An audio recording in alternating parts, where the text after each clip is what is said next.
Welcome, everybody, to a dual show. So I got Krystal, Kyle, and friends for you. I'm going to be interviewing, honestly, one of my idols, Thom Hartmann.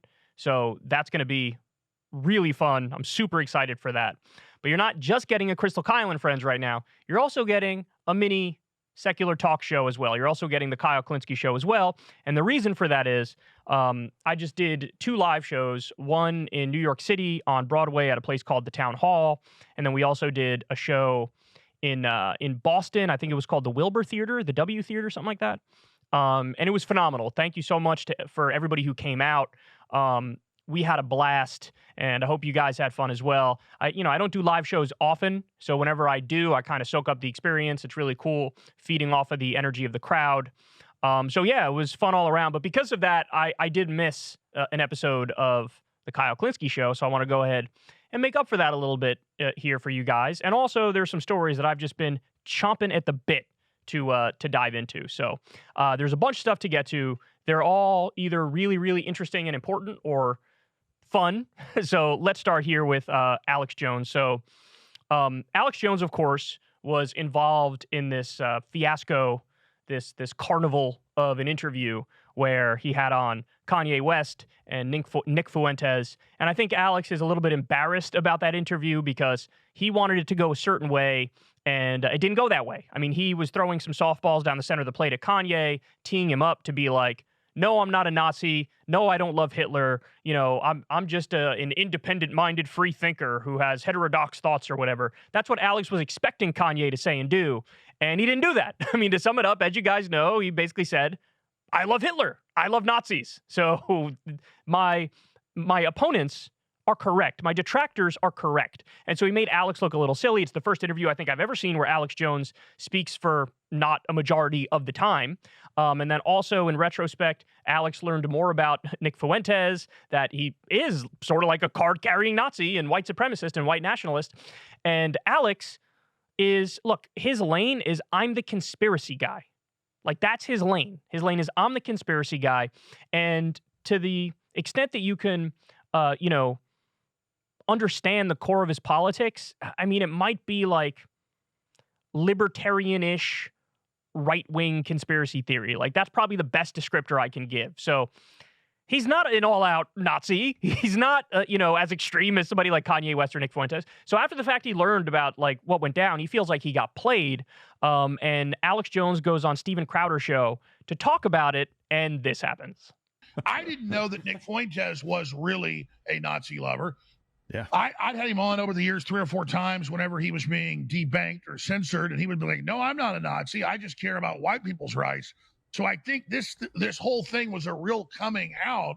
And I'll be honest with you, especially with the Fuentes thing, and I'll still have Fuentes on. I believe in the First Amendment.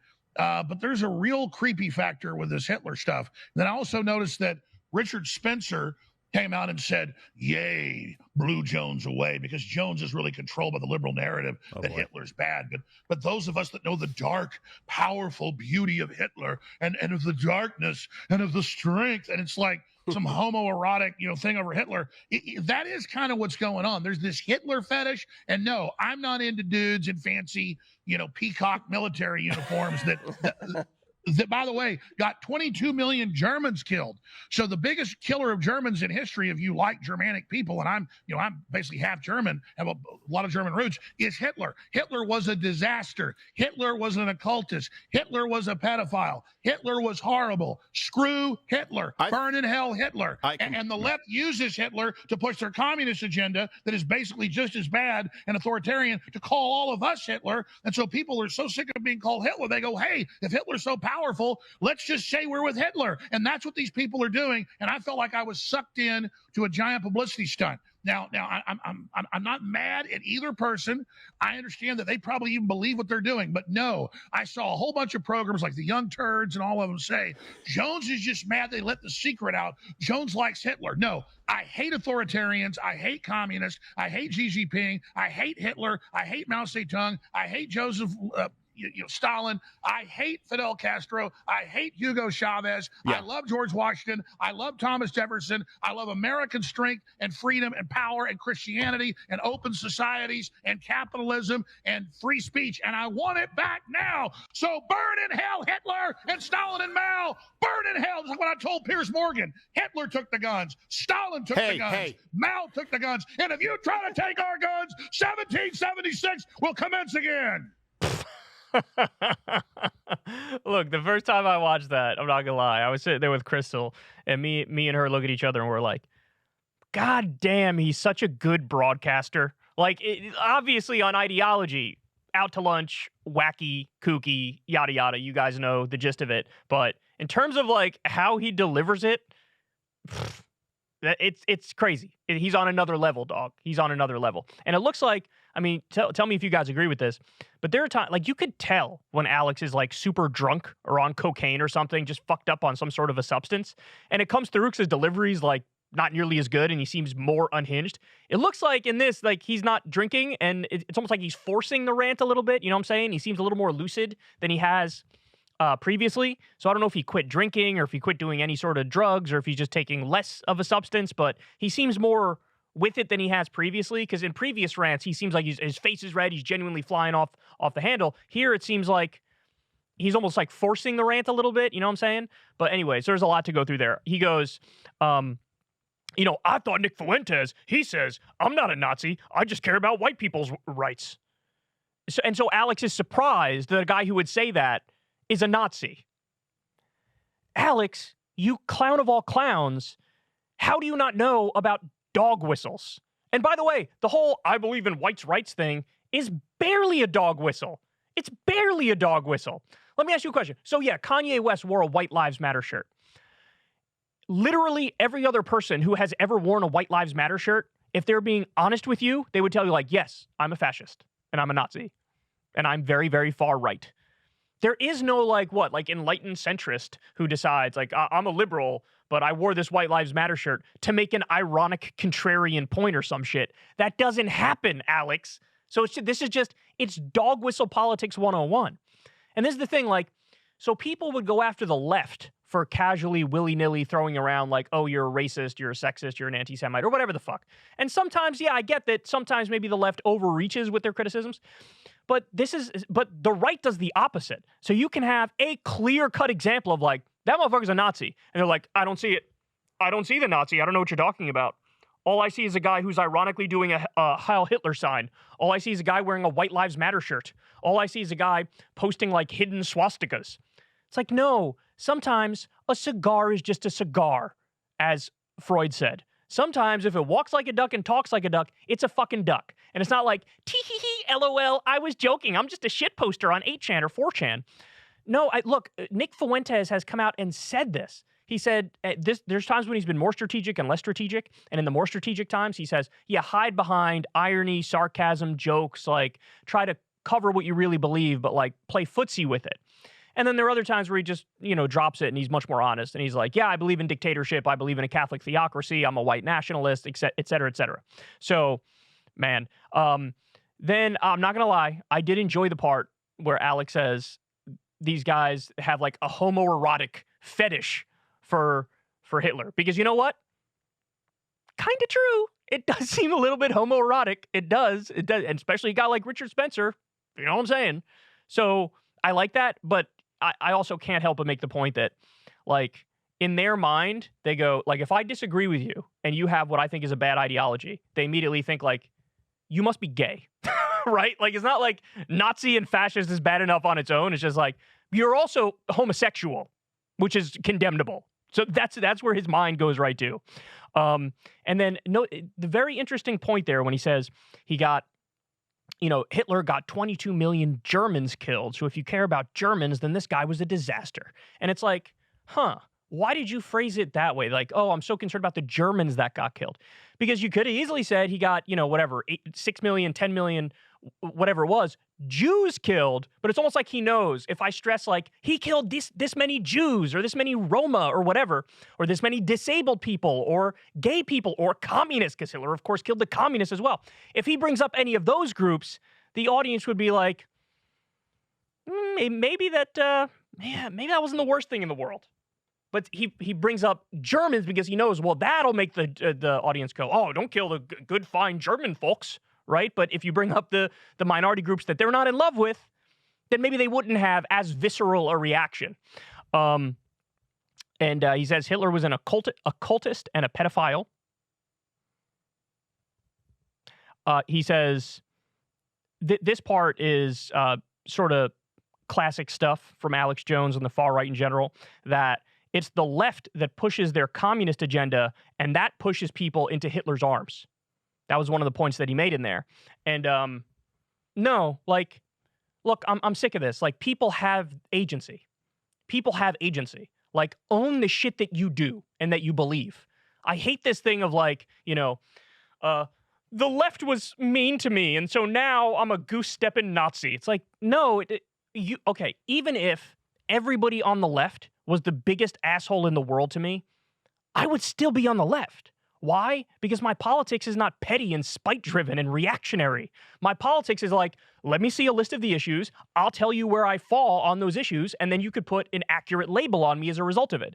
That's the way adults do politics. This like childish thing of like, the group was mean to me, so I went to the other group because they were being poopy faces. So notice, it always goes back to the left's fault. It's always the left's fault. The left did this, and then I reacted like this. Okay, you could have just not reacted like that. You could have just not become a Nazi. Maybe you became a Nazi because you're a Nazi. Maybe you actually, went down that rabbit hole, and you have agency the entire time that you went down that rabbit hole. And then that was classic Alex at the end. 1776 will commence again. He's done that one before. He did it on Piers Morgan's show back in the day. But if you notice, what he does is he puts all the authoritarians together, all the dictators together, and this is his way of being like, yeah, I don't like Hitler and Nazism, but I also don't like the communist dictators. So hey, audience, which is very right wing, they're just as big of a problem, if not a bigger problem too. It's a way to do that. And then when he brings up like, well, I love George Washington, I love Thomas Jefferson, and I don't know if you caught it there, he slips in, and I love capitalism. Oh, you do? Well, then I guess we're going to have to axe that whole portion where you said you hate authoritarianism. Because capitalism is, by its very nature, authoritarian. That's not my opinion. That's a fact. How does a corporation work? How does a company work? There's one person at the top, and they're the dictator. They're the tyrant. They get to call the shots, and if you're underneath them, you have to listen to them. So it's so funny because in this country, we sing the virtues of political democracy, but nobody ever, moves that into the economic sphere as well. It's like we believe in political democracy, but, economic tyranny. That's what we believe in. And there's a massive contradiction there. And again, a guy like Alex Jones, who harps against authoritarians all day long, doesn't recognize the biggest authoritarian impacting most people's lives on a day-to-day basis, which is your fucking asshole boss who's telling you what to do in no uncertain terms. So I find it so hollow. Like, I'm anti-authoritarian, unless it's the kind of authoritarianism that I'm used to with a company, with a boss, with a rigid hierarchy in the workplace. Most of people's, time in a day, most of your the hours where you're awake, you're taking orders from some schmuck. And you have to do it because you have to pay the fucking bills. Is that fair? Is that just? Is that a good system? No, that's authoritarian. By the way, the other thing is, I love America, I love capitalism. There's so many deeply authoritarian aspects of this country. The drug war is massively authoritarian. We have more people in prison than any other country on earth. And we lock people up and throw away the key because they were smoking weed or selling weed, and that's authoritarian. There are very authoritarian aspects. Our torture program, deeply authoritarian. NSA spying, deeply authoritarian. And it's also fun you bring up all these, these mass killers throughout history who are so bad, but then also, I love the founding fathers. Well, hate to break it to you, Alex. There's many of the founding fathers owned slaves, right? So that's authoritarian. That's as authoritarian as it gets. I'm going to treat a human being like they are property. Deeply, deeply authoritarian. Never mind the Native American genocide, etc. But anyway, classic Alex Jones. Look, I will say this. I do love this like sort of civil war on the far right now. The downside is it makes people like Alex Jones and Steven Crowder and Ben Shapiro look more reasonable than they are. That's the downside. But the upside of it is there's now like an open war between the genuine, legit white nationalist, white supremacist, Nazi elements and just the standard far-right types. You know what I'm saying?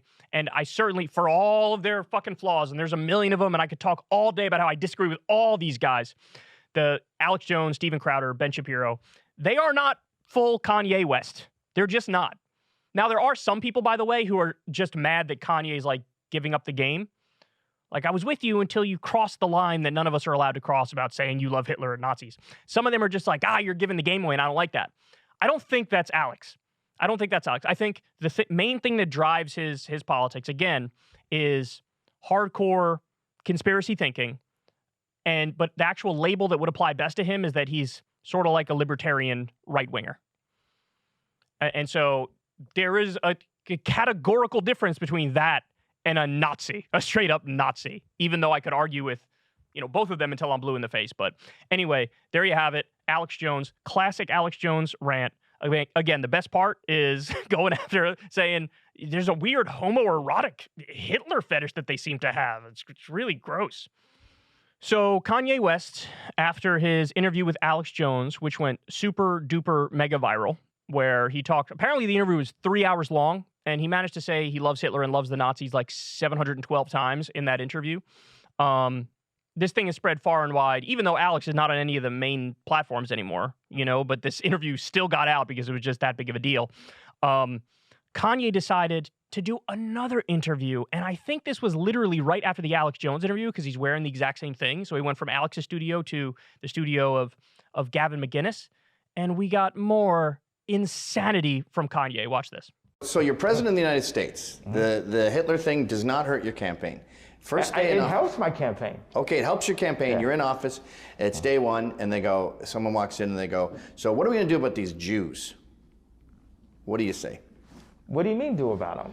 What do you is there any action involved? Like they're overly represented in lots of people who don't believe in Christ. I would probably wager that in your average hospital in New York, maybe a third or less believe in Christ. So are you suggesting we get rid of 2/3 of the doctors? Not get rid of, not violently get rid of them.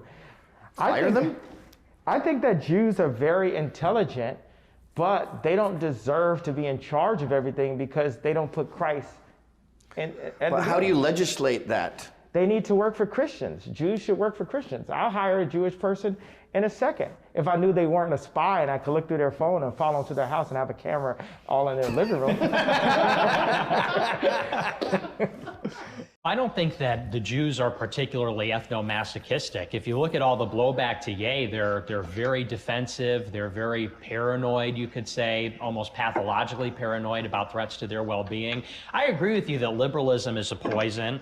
I'm not a liberal, and I think that liberalism has poisoned the well for white people, but if you look at white kids, there's nothing, I don't think, intrinsic in white people that makes them hate themselves. Like when I was a kid, kids loved Hitler. In the sense that we see the videos and we see the propaganda and the symbols, and there's something compelling about it just on an aesthetic level. What? I've never heard that before. When you were a little kid, like 8 years old, all your friends liked Hitler? Well, maybe not 8 years old, but on 4chan and on the internet. Okay, yeah. Very Teenage. popular. Blacks are overrepresented in violent crime. But when you meet an individual black person, you don't apply that. You start with a fresh slate every time you meet someone. Do you do that with Jews? Nope. This intervention isn't going very well. There's a collusion of Jewish attorneys, managers, and everything else you can think of that they don't abort their children. They only marry within their tribe, right? And then they'll give America porn, not just black people, but poor white people and Mexican people. They use porn in wars. It's like a gas. We want to talk about gas chambers. This is the gas chamber. It's a silent killer, and it's legal, and they put it on every single block. And they use my ex-wife to sell it, and they want to dumb us down. It's awesome for a presidential campaign. Yeah? To have someone that's honest, that understands the state of the world. and that's ready to listen to what the American people need. But Hitler's got a pretty bad reputation. Well, who made that reputation? That was made by Jewish people. Well, the murdering Jews was a pretty big part of his bad reputation. Yeah, but some of it's incorrect. Also, the Holocaust is not the only Holocaust. So for them to take that and claim, we have abortion right now, that's eugenics, that's genocide. That's a Holocaust that we're dealing with. I mean, where do you even begin, man? Notice the point at the end. Massive contradiction within that one point. And he said this on Alex Jones too. The Holocaust didn't happen. That's just factually incorrect. So he denies the Holocaust, and he goes on to say, but it's not the only Holocaust that happened. Other Holocausts happened. Well, wait, which is it? You got to pick one or the other.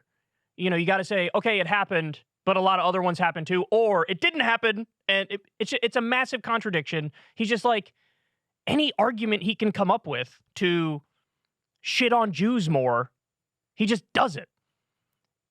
I mean, he's so far down the rabbit hole. He says, Gavin McInnes, and by the way, Gavin McInnes is pretty far right, and even he's like, oh, Jesus Christ. He says, well, Hitler has a bad reputation, and Kanye goes, well, that's because the Jews made that. The Jews made his reputation. I don't think the Jews made his reputation. I think everybody with fucking eyes and a bare minimum moral compass looked at the bodies stacked 100 feet tall, and they were like, Jesus Christ, whoever did this is an animal, is a monster, is a barbarian.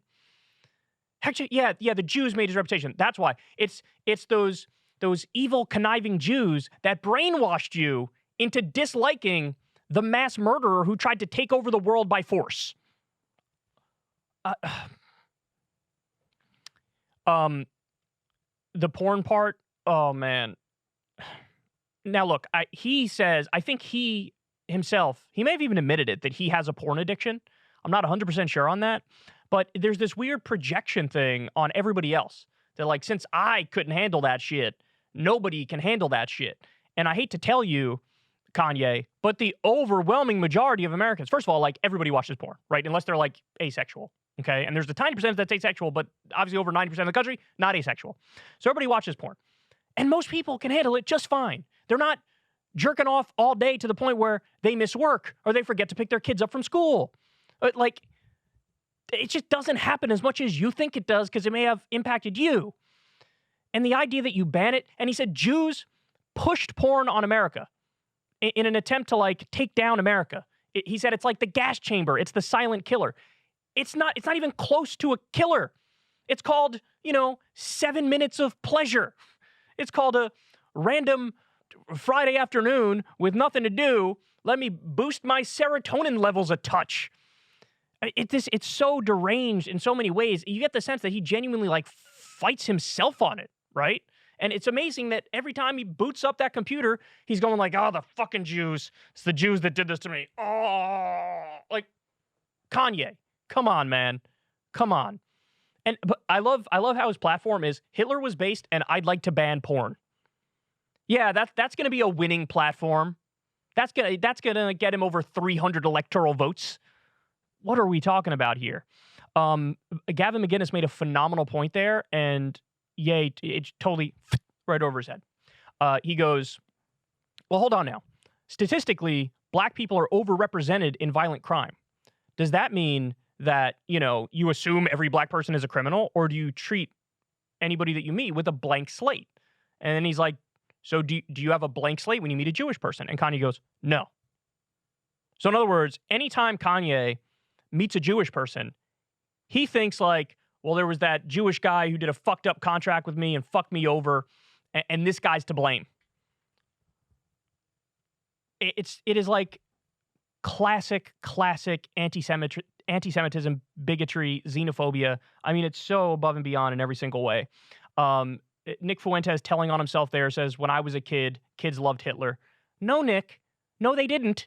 Do you really think your weird, sheltered upbringing where you're on 4chan or 8chan that like this generalizes to a majority of Americans or even like a healthy minority of Americans?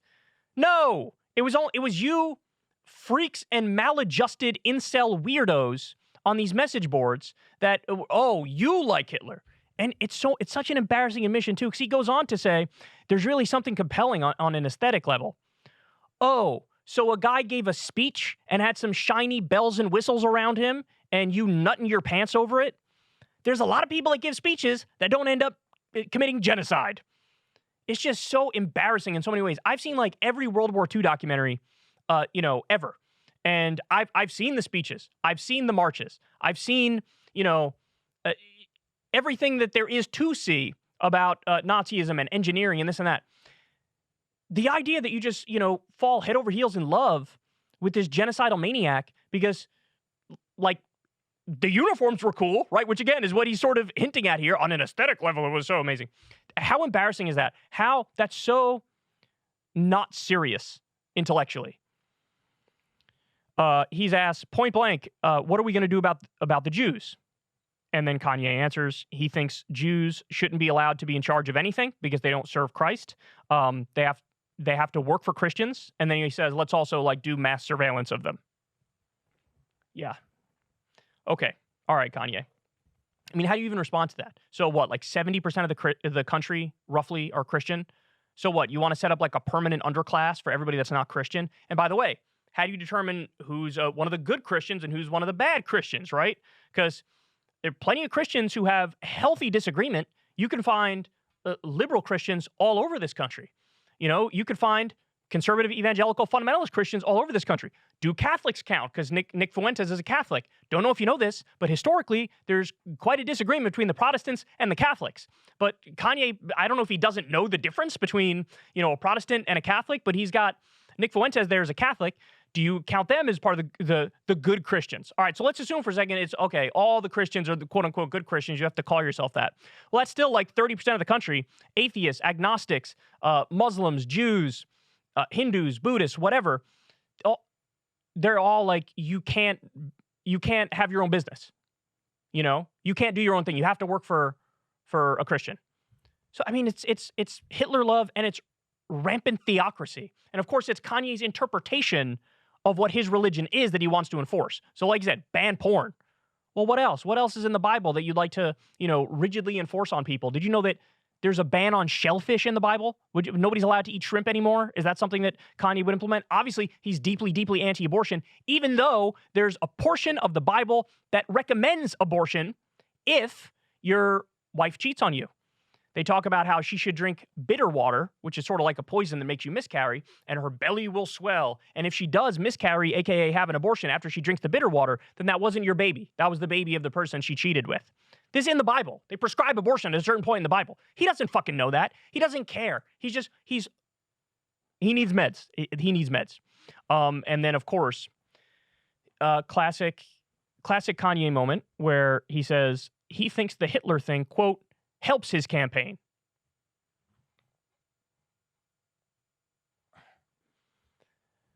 Does he realize how many Americans died fighting Hitler?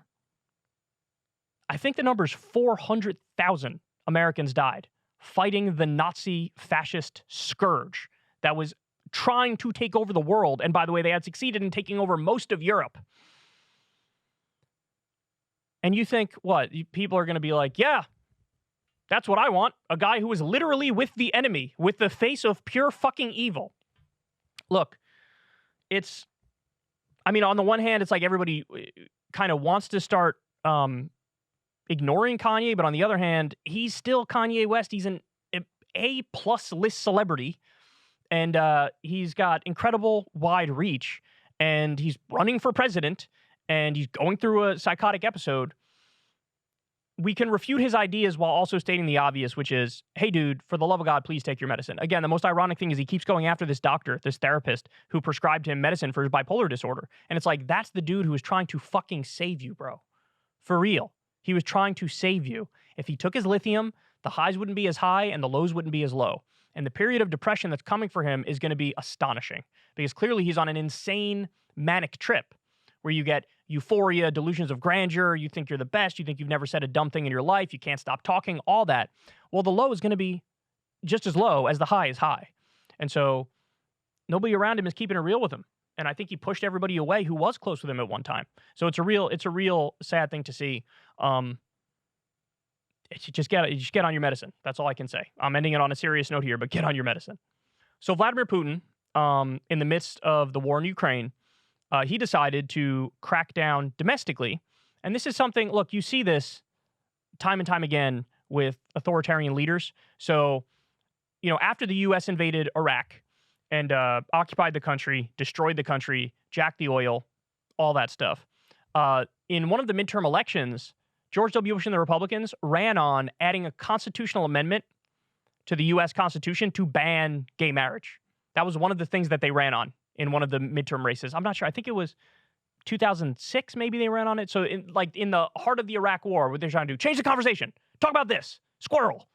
So that's the goal. The goal is just deflect, change the conversation, because obviously Putin is waging an illegal war in Ukraine, and things are not going too well. And so that's what he's doing. But what they're doing is super duper extreme. So he signed a new LGBTQ propaganda law.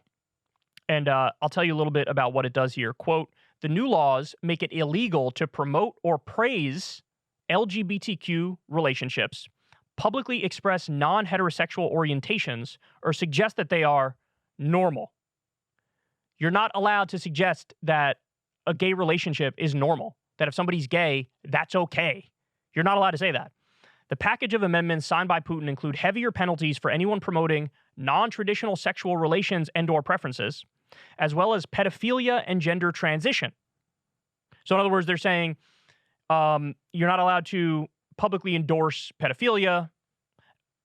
That seems like kind of obvious in a sense. I mean, people have free speech, so they could say it. Usually it's like you can't act on it. He's saying you can't even say it in this instance. And gender transition, so in other words, trans issues are sort of banned as well.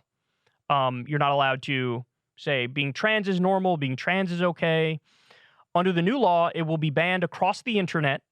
Wow, this is real crackdown across the board if it's even on the internet. Media, books, audiovisual services, cinema, and advertising. So you can't even have like a movie with a gay person in it.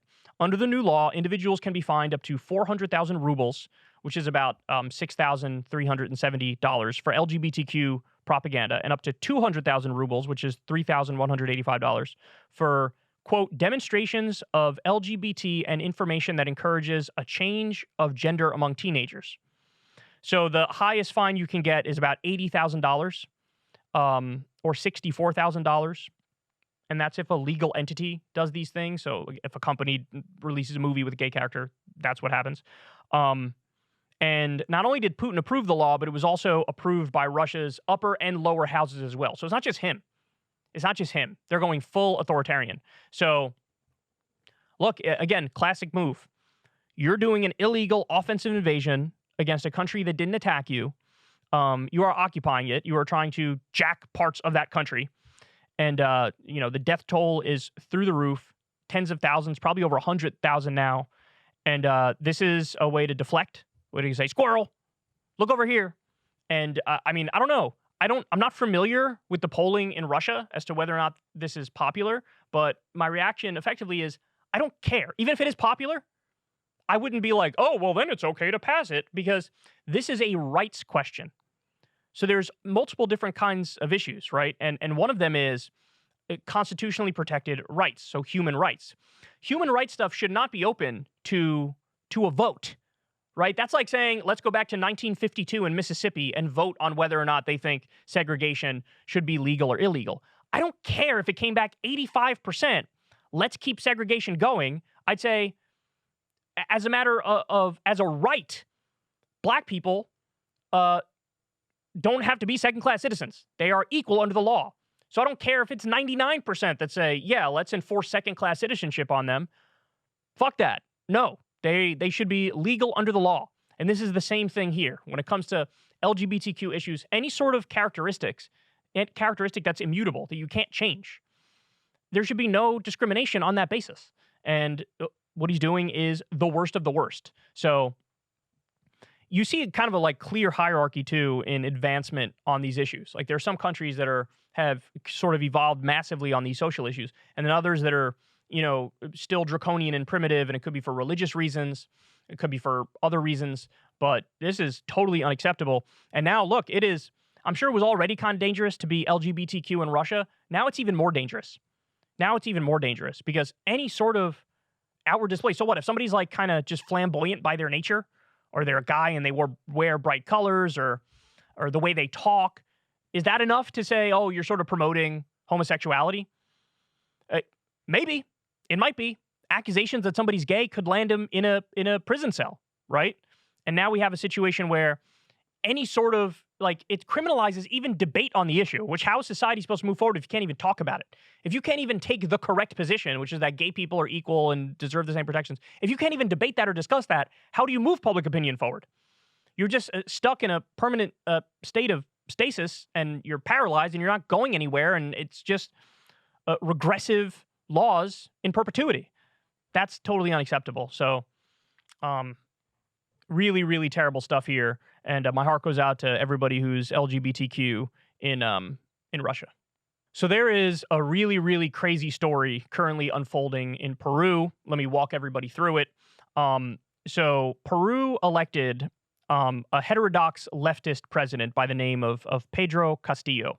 Now, I say he's heterodox because, and we'll dive into this a little more in a little bit, but he's very left-wing on economic issues and pretty stridently right-wing on social issues, okay? So this guy was elected, and he narrowly defeated Fujimori, who, by the way, is the daughter of the former dictator of Peru, who also had the last name Fujimori. So Castillo's slogan was, "No more poor people in a rich country." He's a rural teacher and a farmer and a union leader. Fujimori, of course, his opponent that he beat is an ardent capitalist. Her father is currently serving 25 years in prison for corruption and for killings. Under the previous dictator, Fujimori, they sterilized 270,000 native women and 22,000 men. So there was a war on indigenous men and women, and they sterilized them. So Castillo basically ran on vowing to nationalize Peru's resources. And they have vast resources there. He says, no more, rapacious companies coming in here. We're going to nationalize the resources and give the proceeds to the people. Now, Peru is in an interesting situation because the way their government is structured and the way their laws are, there's been 6 different presidents in 6 years. So ever since the fall of the previous dictatorship, they've just been bouncing back and forth. Again, 6 presidents in 6 years is astonishing. I don't know if I've ever heard of a country that has, this fast of a turnover. So Castillo was only president for 17 months. As soon as he got into office, they already tried to impeach him. It was only a few months in that they tried to impeach him the first time. They've tried 3 times to impeach him. Again, 17 months is how long he's been in office. So the first time was about 5 months into his presidency, and they argued, we're impeaching him for illicit financing of the party. That's what they claimed. Now, they needed 2/3 of their Congress in order to get this through, and it failed big time. So there's 130 lawmakers in their Congress. They only got 46 to vote for that first impeachment, okay? Then they tried to impeach him after that for, quote, moral incapacity, permanent moral incapacity. Now, you might say, well, Kyle, that sounds really vague. What's the objective criteria here? And my response is, there is none. This is the vaguest shit of all time, permanent moral incapacity. So basically, Congress, for any reason or non-reason whatsoever, can effectively try to axe the president.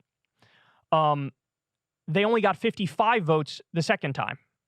Now, I should also mention, they've used this permanent moral incapacity thing to go after presidents 6 times since 2017. So this is the Congress's go-to move, to oust a president for any reason or non-reason whatsoever, okay? So then, on the eve of the 3rd impeachment vote, he comes out and gives a speech and says, Congress has had it out for me since I got into office. They always have had it out with me, had it out for me. They always will have it out for me. They never gave me a chance. They're basically doing what's called lawfare. So instead, warfare is self-explanatory. It's violent. You go after people with guns and and physically try to, do a coup or overthrow them. This is lawfare. This is like, let's use laws on the books to our advantage and make, even if the law is super fucking vague and there might not be any specifics there, it's like good enough. Let's go after our opponents that way. So on the eve of the third impeachment, so he gave a speech the night before, and then on the day of, right before the vote, he comes out and gives another speech and says, I'm dissolving Congress. So Castillo went on state television and announced the dissolution of Congress, and he said elections would be held to choose new lawmakers, new Congress people, and he said a new constitution would be written. So that's when, all the headlines hit all the mainstream media outlets in the U.S., and that, people go, oh my God, this guy's like effectively trying to do a coup. He was arrested for rebellion after that. And then ironically, after he dissolved Congress, that was the thing that made it so Congress did impeach him. So they had 101 votes and 6 against impeaching him and 10 abstentions, I should say. Apparently, I don't know how to speak today. So now he's done. He's done. And now the VP is leading the country. And of course, the speculation is maybe he knew that they already had the votes to impeach him. And so that's why he went out there and said, I'm dissolving Congress. Because from his perspective, he goes, these people have had it out for me since day one. They never gave me a chance to legislate. By the way, he was from like an outsider party. And so when he got in there, he had a hard time like staffing around him. And when it was clear that Congress had it out for him and they were trying to, punt him to the curb, he started making concessions and like, okay, you want me to put like this centrist judge in this position and, this right-leaning person in my cabinet. I'll do that. He's basically trying to appease them. And they still, when all was said and done, they ended up kicking him out of office. So the complaint is that he had, permanent moral character incapacitation or whatever, just totally vague bullshit. They also claim that he's the head of a criminal organization involving his family and his allies that hand out public contracts in exchange for money. But look, there's really no evidence of that. And here's one of the problems with Peru. It's not a judicial standard that you have to reach. It's just a political standard. So impeachment it's like this willy-nilly thing that they throw around. And so for him to dissolve Congress was definitely, a really strong move, right? It was certainly crossed the line. But the thing he argues is they've been trying to coup me since I got in office, or else just a few months in and they're trying to get rid of me. I mean, he literally wasn't able to do anything while in office. Nothing. So let me tell you a little more. This is from the AFP article. In October, Castillo requested mediation by the Organization of American States, that's the OAS, saying that the attempts to remove him were, quote, a coup in progress. The body visited the country in November and called for a 100-day political truce, which fell on deaf ears. So in other words, the OAS got involved, and they basically said, like, Castillo's kind of right. You guys are you are effectively doing lawfare and trying to coup him. So let's just have a truce for 100 days. Stop trying to like kick this guy out of office. And they didn't listen. Impeachment proceedings are really common in Peru, as we discussed, because, quote, its constitution allows for one to be brought against a president based on the more subjective premise of political rather than legal wrongdoing. It has created much political instability. In November 2020, Peru had 3 presidents in 1 week. The OAS Human Rights Commission last year raised concerns about the, quote, moral incapacity constitutional provision, saying it had been distorted due to a lack of objective definition. So in other words, even the OAS is like, hey man, this is kind of insane how loose you play with kicking presidents out of office. This permanent moral incapacitation or whatever is completely subjective. It's completely made up. There's no burden of proof or judicial standard in question here. It's just subjective whim. And so that's what led to the axing of this guy. So look, what's my overall breakdown? Let's go in order here. So what the Congress did to him every step of the way, honestly, is insane. and it's fucked up. And I do think it's fair to call it lawfare and a coup attempt because he didn't have the opportunity to do anything. He had trouble staffing his administration. They blocked him literally every single step of the way. They trying to impeach him 5 months in when he hadn't even fucking done anything yet and was trying to, but was getting blocked at every turn. I don't think that's legitimate. It's not legitimate. You know, you have to, the person is democratically elected. He has to have a chance to rule on behalf of the people. And they just blocked that from day one. So I do think it's fair to say they were trying to do a coup against him from the beginning. And this is lawfare that they were engaging in. They tried to coup him, or they tried to impeach him, which is effectively couing him 3 separate times. And this last time that it worked is because he dissolved Congress. Because basically, I think he snapped, he got fed up, and he's like, well, fuck this. What you guys are doing isn't legal. It's not fair. It's not just. This isn't like, you know, this isn't some official thing that you're doing, which is legitimate. And so he snapped and he got rid of him. What I would say is what he should have done, and it's easy for me to say this Monday morning quarterbacking from a studio, but I think what he should have done is instead of saying, I'm dissolving Congress, I think he should have said, I'm doing an executive order declaring that from now on, the impeachment standard is judicial and it needs, there's a burden of proof, there's evidence, and it's no longer just subjective political whim. So we're going to raise the standard for impeachment. And of course, by this actual standard, you guys don't have anything on me to impeach me. So that's a way to still have Congress exist and not dissolve it, which certainly sounds like a very dictatorial thing to do. Sounds like he's doing a coup, right? You can have Congress exist while still being in power. Because again, he was democratically elected, and there is no reasonable standard by which you can kick him out of the government at this point when he hasn't even fucking done anything, right? So if you want to bring a legitimate impeachment, okay, bring evidence and let's have a judicial process lined up, not some bullshit subjective, nonsense thing that they've been doing. So that's my breakdown. I think they were effectively trying to coup him all along. They were trying to kick him out all along, even though he was democratically elected. And ultimately he snapped, and then he ended up saying, oh, you're cooing me? Bitch, I'm cooing you. I'm going to axe you. And so really what I think should have happened is he changes the standard of impeachment to make it a more reasonable standard of impeachment. But make no mistake about it, this guy, and this is why it's sort of super unfair, and again, they've had 6 presidents in 6 years. This guy is like a rural peasant dude, a union worker, and he was going to look out for the poor. He was going to nationalize their vast resources. And that's something that the neoliberal establishment there did not want. The suits did not want that. And so it's yet another cautionary tale. It's almost like, and this is what I said to Krystal after I read all the articles about this, it's like they're shopping for a new dictator.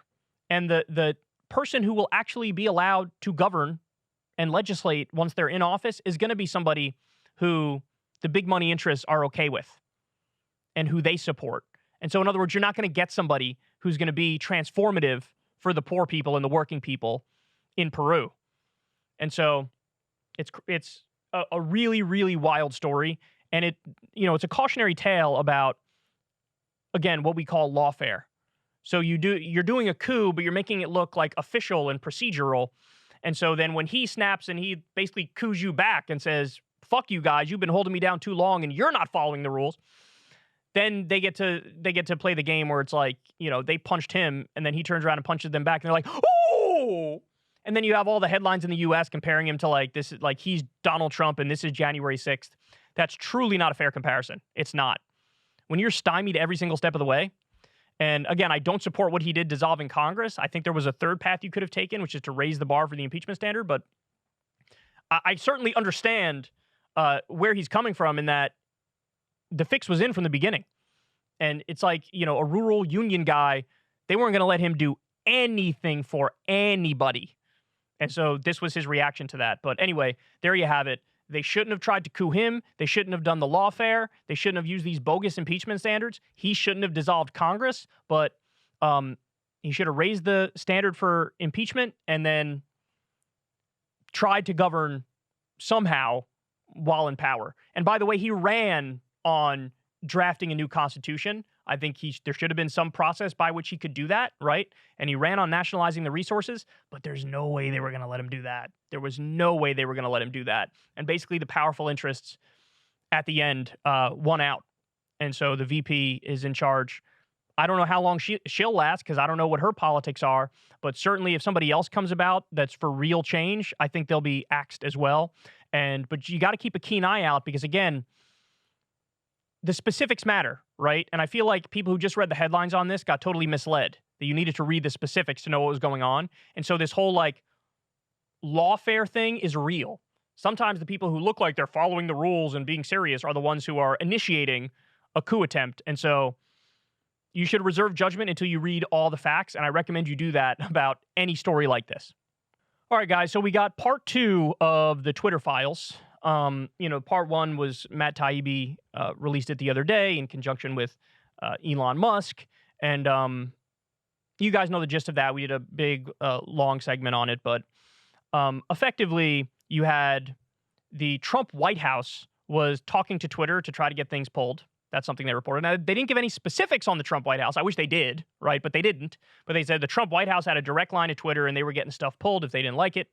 And then you had the Biden team had a direct line to Twitter. Now, the specific things they asked to get pulled down, this was the Biden campaign, it was before he was president, was basically Hunter Biden revenge porn. There were like dick pics of Hunter floating around and Hunter doing drugs floating around, and they wanted that stuff pulled, okay? Which I think is fair game because revenge porn is illegal in many states, as it should be. And then we learned that it actually wasn't Democratic officials pressuring Twitter to pull down the Hunter Biden laptop story. They did that on their own. It was Vijaya Gadde who did that. And so that's basically what we learned from the first round of the Twitter files. Now we have the second round, and I'll just give you guys the gist of it. Twitter has secret blacklists. That's the gist of it.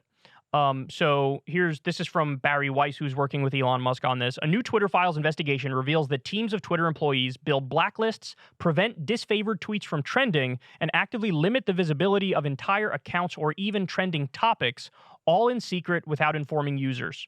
Twitter once had a mission to, quote, to give everyone the power to create and share ideas and information instantly without barriers. Along the way, barriers were nevertheless erected. So she goes on to give specific examples of this.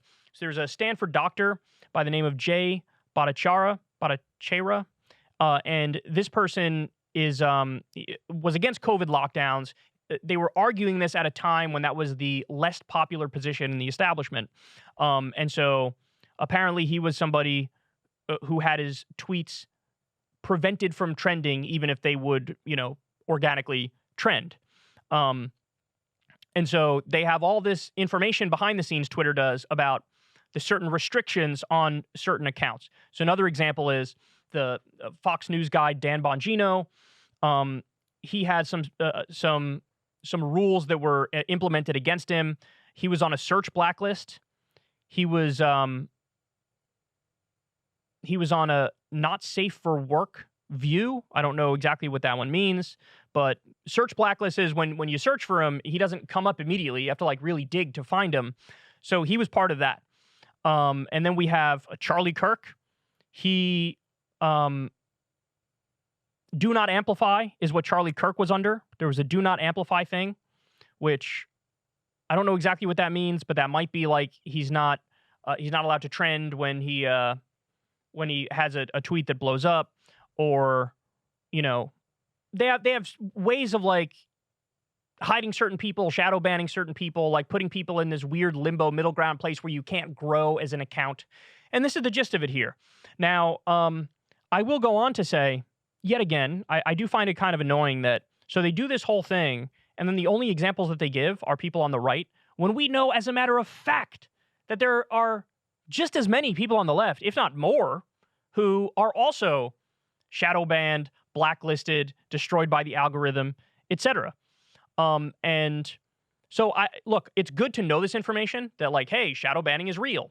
And it's good to know the specifics of it, but the lack of like giving all the facts, giving all the information, like again, in the Taibbi thread, he says, oh, the Trump White House, when he was in power as president, they were getting stuff pulled down from Twitter, and they just gloss over that. And it's like, no, give me more on that too, right? Like, I'm not saying protect the left or protect Democrats or whatever, but I'm saying if you're going to report critically on them and what went on with them, great, do it, but also give me the specifics on, the left-wing accounts that were shadow banned. Now, to Elon's credit, He actually is saying there's going to be like all the information. You're going to know the status of your account. He's releasing some sort of a tool which is going to allow you to know the status of your account if you're shadow banned, what things sort of apply to you. And there's going to be a way to apply to get out of that, which is all good. I like all that. I think this actually is a rare good decision from Elon Musk. But also, look, I can't get through this segment without stating the other obvious point, which is, so they're saying like, oh my God, this is a bombshell. And I agree. I think it is a bombshell. I don't think, this shadow banning stuff should be real. I think that you should have a more open system, or whatever happens, happens. And if it goes in a bad direction, so be it. But Elon himself, this is a guy, he himself advocated for shadow banning like a few weeks ago. So how much is this going to change? I don't think it's going to change that much. Remember that tweet where he said, I'm in favor of freedom of speech, but not freedom of reach. And so if it's not a positive tweet, it's going to be basically like pushed down in the algorithm. So, I mean, you can't do the whole like, oh, bombshell, Twitter shadow banning. And then the next guy's like, yeah, bombshell, Twitter shadow banning. And I'm going to go ahead and continue that. No, you shouldn't do it either. They shouldn't have done it originally, and you shouldn't do it either. Now, again, this is a complex issue because there are upsides and downsides of both approaches. So one of the downsides of doing this, of having it free and open for real, is that there are going to be times when really unsavory things are going to trend. Like really, really bad things. And okay, what are you going to do? It is what it is. I mean, I sort of file it under that category. But there is a trade-off here, right? Maximum freedom sometimes means the biggest charlatans get a really loud megaphone and get the biggest reach. Sometimes that's what happens. Sometimes it means genuinely hateful stuff can spread. Sometimes that's what happens. Look at like all the outlets that ran on or that were created with, we're all about free speech, and they really stuck to it. Some of them are just flat out Nazi central right now, And there's an issue here because this butts heads with advertiser dollars. No advertiser is going to want to give money to a platform that's like, hey, you could literally say anything that's illegal. Now, we could blame the advertisers for that, and I think that's fair. But also, that means there's just pressure that Twitter management, including Elon, are feeling that's like, I could be principled and just blow up the business, or I could do a little bit of moderation here and there and maybe be able to keep the lights on because the advertisers will keep giving us money. So these aren't easy decisions, and this is like a real complex situation. But the original promise of social media was that it's sort of like a utility. Like if you, like a phone company, for example, if you have a mafia person calls a hitman to go kill somebody, does anybody blame Verizon if they were using like a Verizon phone? Does anybody say, Verizon, you must do something about this? Nobody says that, right? Because they're like, it's just a service that's available for everybody, and there is no, like, they don't get involved. They don't hear the specifics. They don't get involved in it at all. It's just a medium. And but with social media, at some point along the way, that flipped. And people started saying, like, Twitter must do something or Facebook must do something to address this. And I don't agree with that mindset at all. But that is where we are now. And so that's why you have a situation where they're doing the bombshell, shadow banning happening, and then in the next breath, Elon's like, and I'm going to continue it. Okay, so if that's the case, then you're leaking all the Twitter files from the previous ownership of Twitter. Are you going to leak your own files about what the conversations you guys are having right now? Because you should, if you believe in that maximum transparency for them and for the company currently. But you probably don't. You want to give yourself the secrecy, and you want to, expose the stuff the previous people did. But anyway, there you have it. Shadow banning is real. It'll be interesting to see who from the left is on these lists, because I can name a bunch off the top of my head, probably including me. I'm sure I have some sort of a strike against my channel and or against my my Twitter in some way, right? I'm not sure the extent of it. I'm not sure how many strikes against it there are, but I know a lot of people who probably fall into this category, and it's just a shame they weren't highlighted because they deserve to be. So Kyrsten Sinema officially announced this morning she is going gonzo. She is leaving the Democratic Party. She's registering as an independent. Now, does that change anything in the Senate? Well, not really, because the Democrats still have an advantage. Even if Kyrsten Sinema went fully with the Republicans, the Democrats would still have the Senate. Okay. Now, she's not doing that. She's not registering as a Republican. She's registering as an independent. And my understanding is she will still kind of caucus more with the Democrats. But she is effectively leaving the party and trying to craft a, I'm the Maverick brand for herself, following in the footsteps of John McCain, in a sense, with that branding. So in Axios, they say Senator Kyrsten Sinema of Arizona said in remarks published at 6 a.m. on Friday that she's leaving the Democratic Party and registering as an independent. Sinema views activists in the Arizona Democratic Party as extreme as the state Republican Party. She's up in 2024 and risked a primary from Representative Ruben Gallego. And all the polls right now show that this guy would just obliterate her. She's deeply, deeply unpopular. Basically, all rank-and-file Democrats hate her. So this guy, Rubin, probably would have won that, which leads to, look, why do I think she's doing it? That's actually the reason why she's doing it. She would rather become an independent and then resign and not run again, or become an independent and then skip a primary and run as an independent in the general. And so she's doing one of those two things. Either she's going to resign and become a lobbyist, or she's going to not partake in the Democratic primary and then run as an independent in the general, which I don't think she's going to do well even there. So she says, Arizonans, including many registered as Democrats or Republicans, are eager for leaders who focus on common sense solutions rather than party doctrine. Sinema says in an op-ed in the Arizona Republic, her state's largest paper, "That's why I have joined the growing numbers of Arizonans who reject party politics by declaring my independence from the broken partisan system in Washington. Ever unpredictable and inscrutable." I'm sorry, that's actually not a quote from her. Sinema, ever unpredictable and inscrutable, told Senate Majority Leader Schumer of her decision yesterday. She's expected to maintain her committees through Democrats. So again, that means she's caucusing more with Democrats. Quote, "Removing myself from the partisan structure, not only is it true to who I am and how I operate, I also think it'll provide a place of belonging for many folks across the state and the country who are also tired of the partisanship. I'm so independent-minded and I'm so special and I'm so unique.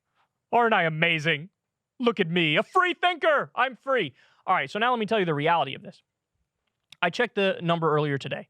538 tracked the way everybody voted in Congress in the age of Trump. And what they found is with Kyrsten Sinema, 50% of the time she voted with Trump. 50%.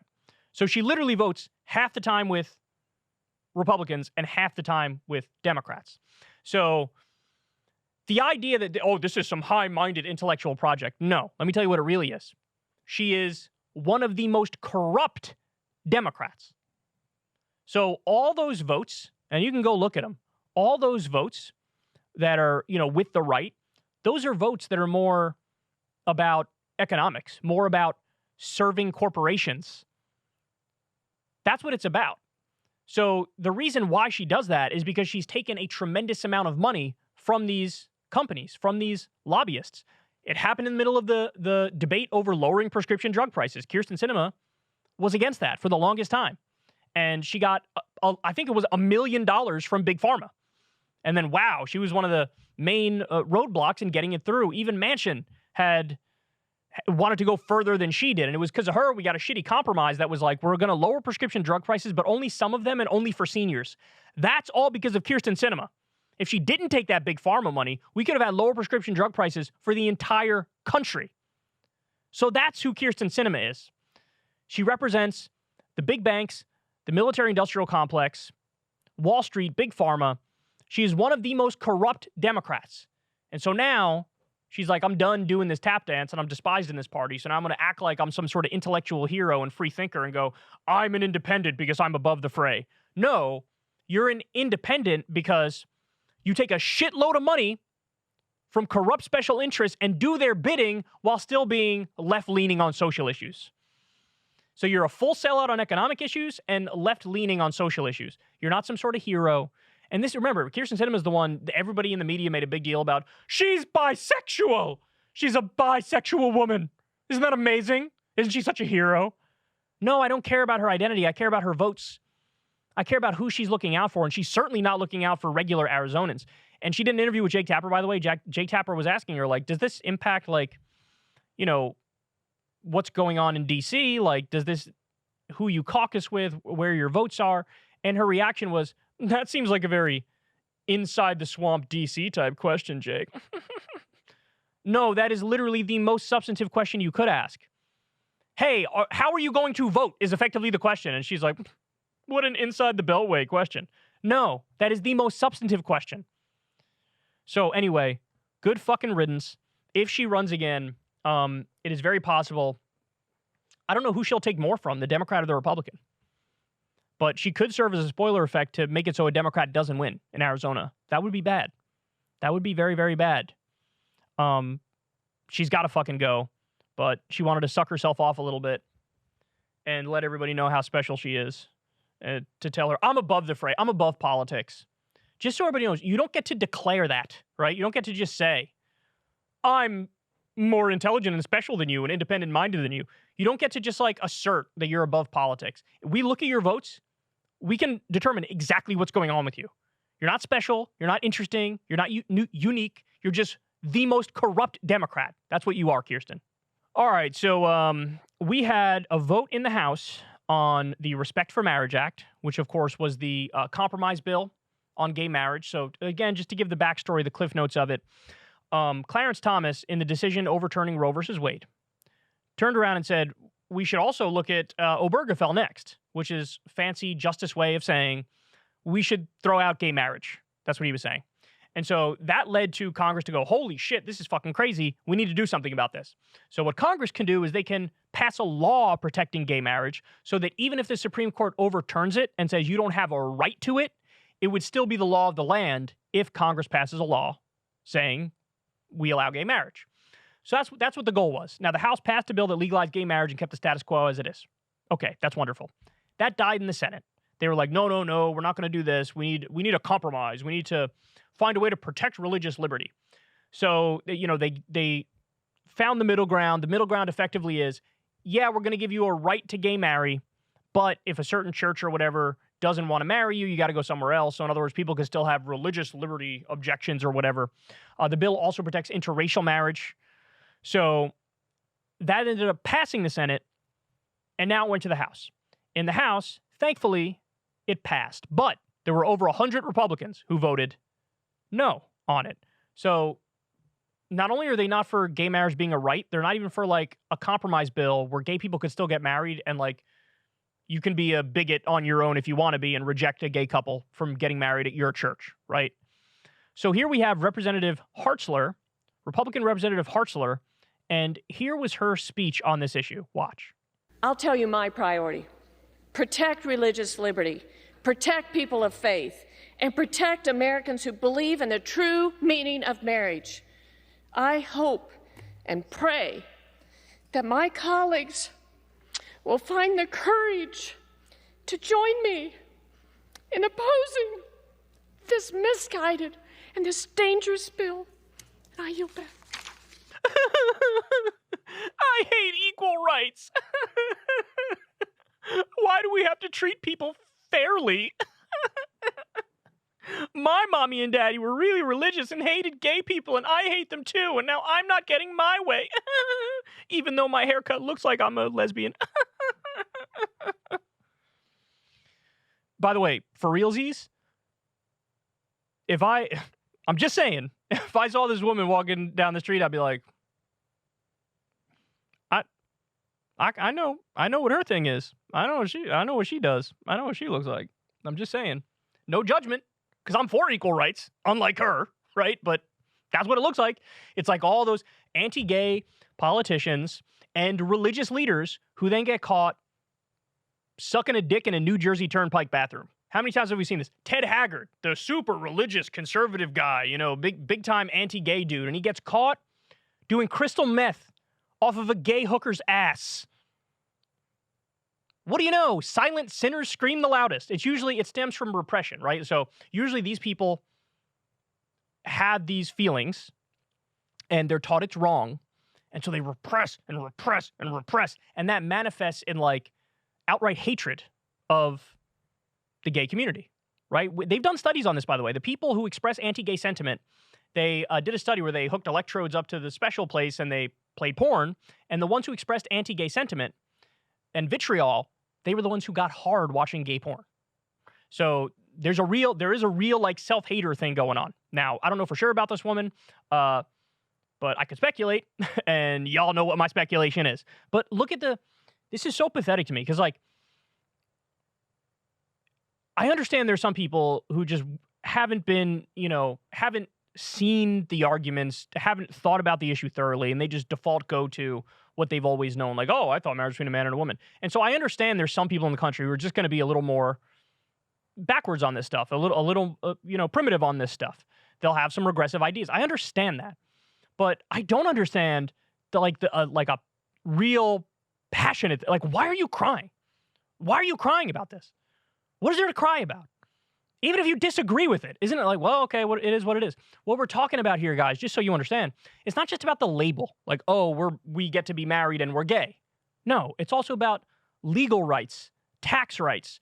If somebody's dying in the hospital, you want to be able to fucking visit them, right? Well, in some circumstances, you're not married and you don't get those same sort of visitation rights. You don't get the same sort of inheritance rights. You don't get the same tax benefits, Social Security benefits if your loved one, has an issue, right? And they're just like, fuck them. They're gay. They don't count. They're not equal. We got no interest in it whatsoever.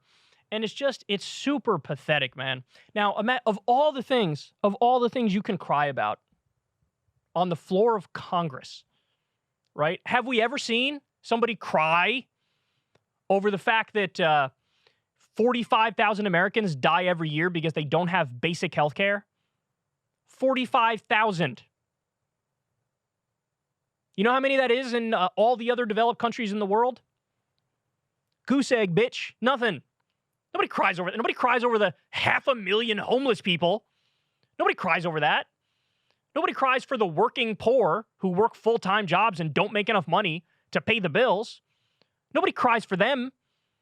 Nobody cries for the people who've died fighting unnecessary wars of aggression. But we get, you're going to treat people equally. I don't like that. Jesus Christ, man.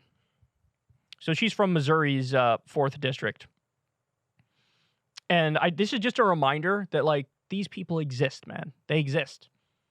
You guys, and myself included, sometimes we take a lot of things for granted. Some very basic things, right? Like, yeah, people roughly, want to treat other people fairly and equally and, respect people's rights. And many don't.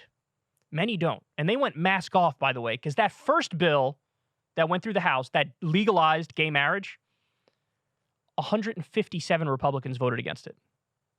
This is just recently. This is within the past 6 months. 157. And everybody probably thought, come like 2017, 2018, people were probably thinking, yeah, we got gay marriage in 2015. The issue's done. It's over. I mean, 71% of the country supports it, but that's still 29% that doesn't. 29% ain't nothing to scoff at.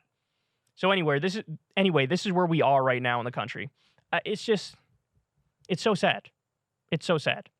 Get your religion out of our lives. Get your authoritarian beliefs out of our lives. Just don't control other people. That's it. That's it. People should be able to do whatever they want to do as long as they're not hurting anybody else. You want to do some drugs? Hey, man, that's your business. If you need rehab, you need help, we should help you, right? But if not, if it's just a choice, if it's freedom, go right ahead, do it. These people are anti-freedom and they're pro-theocracy. Because I guarantee you, she's got this wrapped up in a whole religious line of justification. We don't care about your religion. Get it the fuck away from us. You can do your own thing for you. That's your religion. You can practice it for yourself. But there's over 4,000 religions that exist in the world. Why should we enforce yours on other people in the same way? Why, if somebody was Hindu and was like, we're going to enforce Hindu law in America, people be like, what the fuck are you talking about? Fuck out of here. What if I'm not Hindu? But that's what these guys do. The evangelical fundamentalists. Fuck out of here. Fuck out of here. And if you're going to be so anti-gay, at least get a different haircut. All right, now that we finished the Kyle Kulinski portion of the show, time to get to the Krystal, Kyle and Friends show. Guys, this is such a great interview. This guy's amazing. He's written 1 trillion books. He's been the left-wing radio host holding it down forever since I was a child. He's the real OG. I have nothing but high praise for him. Here is the one and only Thom Hartmann. Welcome, Thom Hartmann. It's a real pleasure to talk to you. Hey, good morning, Kyle. It's great to see you. So there's a lot I want to ask you about because I've been following your work for a very long time. truth be told, you're actually one of the reasons why I do what I do. So huge inspiration. And I've learned so much from you. So I want to take some of this knowledge that I've learned from you over the years and sort of package it together and expose it to a new audience. So I wanted to start with the issue of money in politics. One of the things that I learned from you, and I'm going to let you, expound on this, is that obviously in the 1970s, there were a number of Supreme Court cases that effectively legalized money in politics. And that's when you had the flood of corporate money and billionaire money. And, they've effectively rigged the process against working people. Tell everybody about the earlier cases on that and how perhaps the precedent that the court expounded on was a total misreading. You're talking about a corporate personhood in Santa Clara County versus Southern Pacific Railroad in 1886? Correct. Yeah.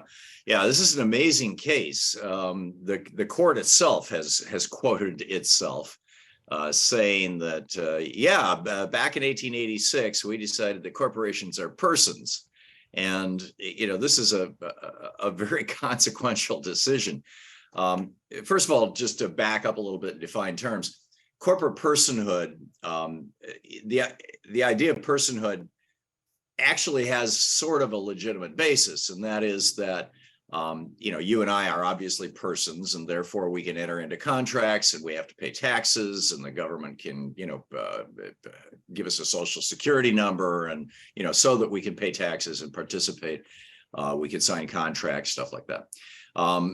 Corporations needed that kind of a status in order to engage in business and pay taxes and things and get what's called an employer ID number. And although this long predates the IRS. And so, from the beginning of America, corporations were acknowledged to be persons, but they were always called corporate persons or artificial persons as to distinguish them from human persons. So as human persons, we have access to the rights under the Bill of Rights. For example, we have the First Amendment right of to free speech, to say whatever we want without the government interfering in it. We have the Fourth Amendment right to privacy, so the government can't snoop through our papers in our home. We have the Fifth Amendment right not to incriminate ourselves. We have the 14th Amendment right to equal protection under the law, things like that. And in 1886. There were a series of tax cases. The railroads were really trying to get a hold of those human rights. They wanted to be able to assert their political power in ways that they hadn't been able to prior to this. And so there were a series of tax cases that came out of California. And back in those days, the Supreme Court justices spent 2 months a year in Washington, D.C., and 10 months of the year in their circuit, wherever their circuit was. And Stephen J. Fields was the guy who was the representative of the Ninth Circuit in California, or what was California in that area, still is, on the Supreme Court. So he was both on the Supreme Court, he was the head of the Ninth Circuit.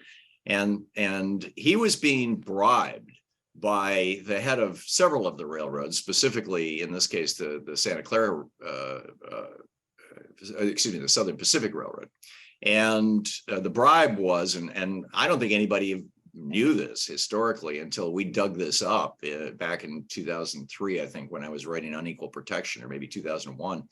I wrote a book about it. We found the documentation actually, it wasn't in the field library, it was in the Morrison Remick Waite library. Morrison Remick Waite was the Chief Justice of the Supreme Court at the time, in the National Archives. And we found the correspondence where the railroads were saying, if you will give us corporate personhood, we will support you for president of the United States in the election of 1888 or 1892 or whichever one it was, I forget. And so Field kicked 5 of these cases to the Supreme Court. They're referred to as the California tax cases of the 1880s. And then when he sat on the Supreme Court in every single one of these cases, he tried to say, oh, corporations should be persons. And the one that kind of won specifically was called Santa Clara County versus Southern Pacific Railroad. And the thing in the debate was the railroad was saying, because Santa Ana County charges us a few pennies less per mile for property tax on our railroad lines that go through the county than does Santa Clara County. Santa Clara County is not, we have lost access to equal protection under the law under the 14th Amendment. And we should have that access because we are a corporate person. Now, what the court actually ruled was, screw that, you have to pay your taxes in Santa Clara County, no matter what they are. And they just rejected that idea altogether, that corporations were persons in this 1886 case. And Stephen J. Field lost, essentially. In fact, he wrote a dissenting opinion complaining about the fact that he had lost. But in the head note of the case, a head note is kind of a brief summary of what's in the case. It has no legal status at all. It's written by the clerk of the court. In this case, the clerk of the court was a fellow by the name of John Chandler Bancroft Davis, whose father had been the governor of Massachusetts. He was a very wealthy fellow, and he had been the president of a railroad, the Baltimore and Ohio, as I recall, the B&O Railroad, before becoming before becoming the clerk of the court. And during the debates in this case, the Chief Justice, Morrison Rummick Wade, there had been this back and forth between Sanderson, who was the lawyer for the railroads, and Delphin Delmas, who was the lawyer for Santa Clara County. He was also the guy who saved the Redwoods. He's an amazing man. And he argued this case for free for the county, and about corporate personhood. And at some point, the Chief Justice jumps in and says, listen, we all acknowledge that corporations have personhood. And of course, what he was referring to was that artificial personhood. In other words, they have to pay their damn taxes. He said, that's not the case here, so let's move on. So Davis takes this little quote, we all acknowledge, or words to the effect of, we all acknowledge that corporations have personhood, puts it in the head note, and just kind of buries it like a time bomb.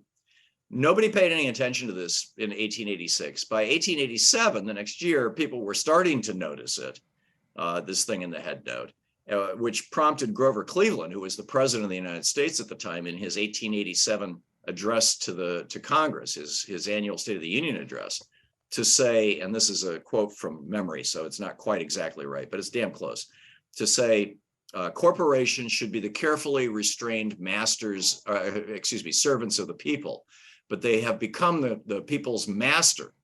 And now the average citizen has the heel of the corporate boot upon his neck. I mean, this is literally at his State of the Union address.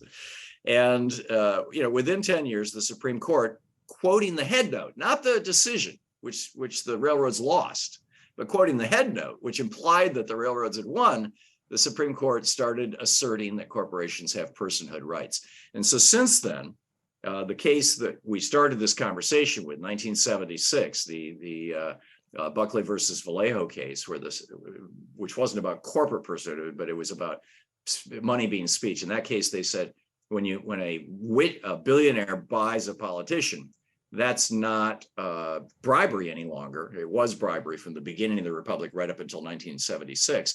That's now free speech. Money is not money, money is speech. And then 2 years later, in a case that was actually written by Lewis Powell, of the famous Powell memo, he had been put on the court the year before in 72 by Richard Nixon. Or not the year before, but and in 78, Lewis Powell authored a decision in a case called First National Bank versus Bellotti, where the First National Bank of Boston had been giving money to a political campaign that had nothing to do with banking. And they were sued by Frank Bellotti, the Attorney General of Massachusetts, for doing this. And they asserted, hey, as a person, we have the right, the free speech right, just like billionaires do, to buy politicians. And in this case in 78, Lewis Powell said, yes, they do. And so ever since then, corporations have been able to legally bribe politicians. They've also asserted their Fourth Amendment right to privacy. Dow Chemical got busted. Somebody in a neighborhood near one of their factories noticed that they were illegally emitting benzene from a vent on the roof of the building into the air. It's a gas, and it causes liver cancer. And so the EPA hired a plane and flew over the roof of the building, flew over the top of the building, and took infrared pictures showing the venting of the benzene and busted them. And Dow went to court, to the Supreme Court, and said, as a person, we have a Fourth Amendment right of privacy under the Bill of Rights, and won the case. And so now when the government comes to inspect meatpacking plants or chemical plants or anything else, they have to give notice first, or they have to have a search warrant, whereas before they could just kind of bust in. They've asserted their Fifth Amendment rights. There's been multiple cases before the Supreme Court where corporations have refused to give documents to the government to, quote, testify against themselves, self-incrimination. The Supreme Court has said that's just fine. And they've asserted their 14th Amendment rights probably hundreds of times, certainly several times before the Supreme Court. And the Supreme Court has said, yes, you have the right to equal protection. If if another company is getting this benefit, you get this benefit. If a human being gets this benefit, you can have this benefit. And so now we have a situation where corporations who can live forever, who can accumulate unlimited amounts of money, who can operate in multiple states, who can have siblings and produce children infinitely. They can produce as many sub-corporations as they want. Donald Trump has over 500 corporations in his Trump organization. Corporations now basically have far more power, certainly politically speaking, than do humans. Sorry for the long answer. No.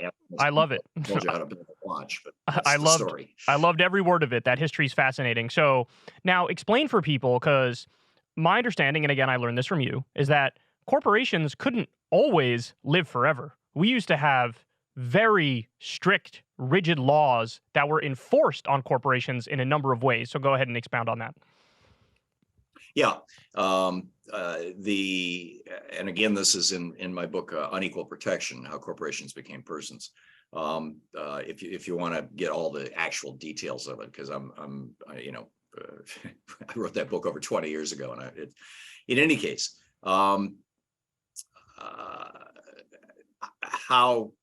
so the question is, how did corporations? Oh yeah, So they didn't. They used to have. How can they live forever? Yeah. For example, they used to have rules that, like, after 20 years or something in certain states, that you have to review it to see if this is in the public interest, right? Yeah, go ahead. Yeah, I know where you're going now.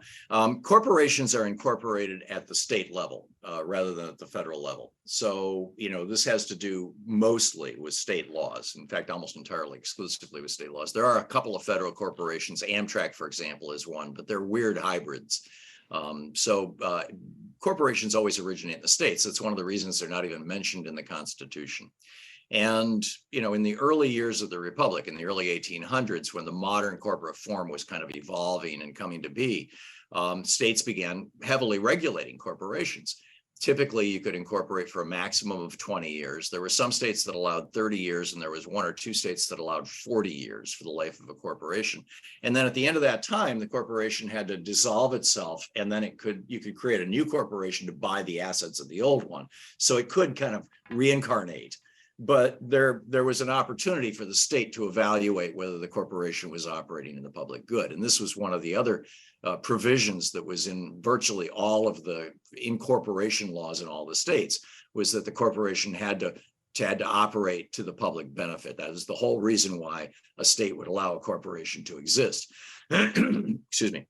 And the other thing was that every 2 years, and in some cases every year, but in most states it was every 2 years, the Secretary of State, one of his jobs, and back then it was always his, was to evaluate whether every corporation in the state was actually operating in the public benefit. And if they weren't, the corporations were just routinely dissolved. It was called the corporate death penalty, and if a corporation misbehaved, they would get the death penalty. Thousands of corporations a year, right up until the 1890s, were just routinely dissolved by individual states.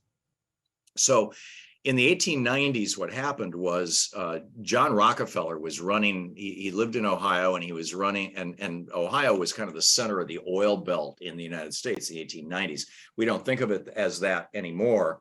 But this stretch, Michigan, Ohio, parts of Indiana, Pennsylvania, West Virginia, this was oil country. There was a massive amount of oil there. This was the original Texas and Oklahoma. And we don't, pump much from there anymore because we pumped it all out.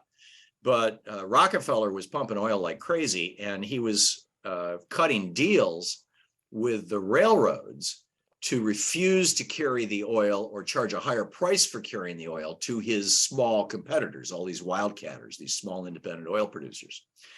And when they went bankrupt, which was why he was doing this, he would then buy out their assets or buy up their leases or simply buy their companies just before they went bankrupt and incorporate them into Standard Oil of Ohio. And this was called monopoly, or building a trust, is what they referred to it back in the 1890s. And it was actually, it was more the 1880s, now that I think of it. So in the 1890s, he got nailed for this, because in the 1880s, there were multiple laws. Ohio passed a law first against this, and then the federal law, the Sherman Antitrust Act, was passed in 1881. And so Ohio, the Secretary of State of Ohio, or the Attorney General of Ohio, sued John Rockefeller and his company and said, what you're doing is an illegal business practice. So Rockefeller reached out to all the states in the country. He went public and, and said essentially to the New York Times, if any state wants to change their corporate charter laws so that what I'm doing is legal, so that monopoly is legal, then I will move my operation to that state, and I pay a hell of a lot of state taxes. And so this competition emerged. This era from around 1893 to around 1893 to around 1903, 1904. It's referred to as the chartermongering era, when the states got into competition. The first to really lowball it was New Jersey. And in fact, that's where Rockefeller moved his operations, which is why more people remember Standard Oil in New Jersey than they do Standard Oil in Ohio. It was Standard Oil in New Jersey that then Teddy Roosevelt went after in the 1900s. And William Howard Taft ultimately broke up in the 19-teens. But still the competition continued. And New Jersey lowered their standards, he said, okay, you can live forever, you can own as many corporations as you want, you can engage in monopolistic behavior, we recognize you as a person, going back to the Supreme Court decision from 20 years earlier. And but the state that ended up with the least restrictive laws was Delaware. And in Delaware, you can create a corporation for any person, any purpose. In fact, most Delaware corporations, I own one, say your articles of incorporation say this corporation is incorporated to do anything that is legal in the state of Delaware. And that's why more than half of the companies traded on the New York Stock Exchange are Delaware corporations, because there's basically no regulation. And Delaware has all these companies where they've got just hundreds and hundreds and hundreds of little mailboxes, postal boxes that represent corporations from literally all over the world, but particularly all over the United States. You get a corporate agent in Delaware so that you're not hassled by your own local state. It's an amazing story. And this is something that, Amazon engages in today. They shop around to see which state or which locality is going to give them the best deal. They had a situation, I remember this being reported about 4 or 5 years ago, where some places were saying, Amazon, you can set up here, and also we'll have your employees pay taxes to you. So they were acting as like a de facto city. So in other words, corporations are in the driver's seat here. Tell me about the Tillman Act of 1907, because today we think of money in politics almost as like, this is just the state of nature. This is just how it is. It could be no other way. But there was a time when they really cracked down on corporate money in politics. Oh yeah, this and this era really began, I think, with Grover Cleveland's 1887 State of the Union address. Where he specifically identified. He said, "We see." This was before the part. This is the paragraph before he said, "The iron heel of corporations is on the neck of the average American." He said, "We see trusts and combinations in business that we've never seen before, that are oppressing the people and the states."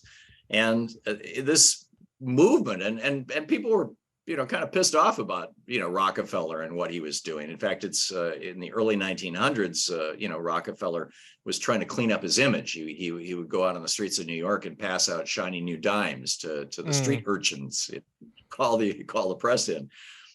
So it became a political issue.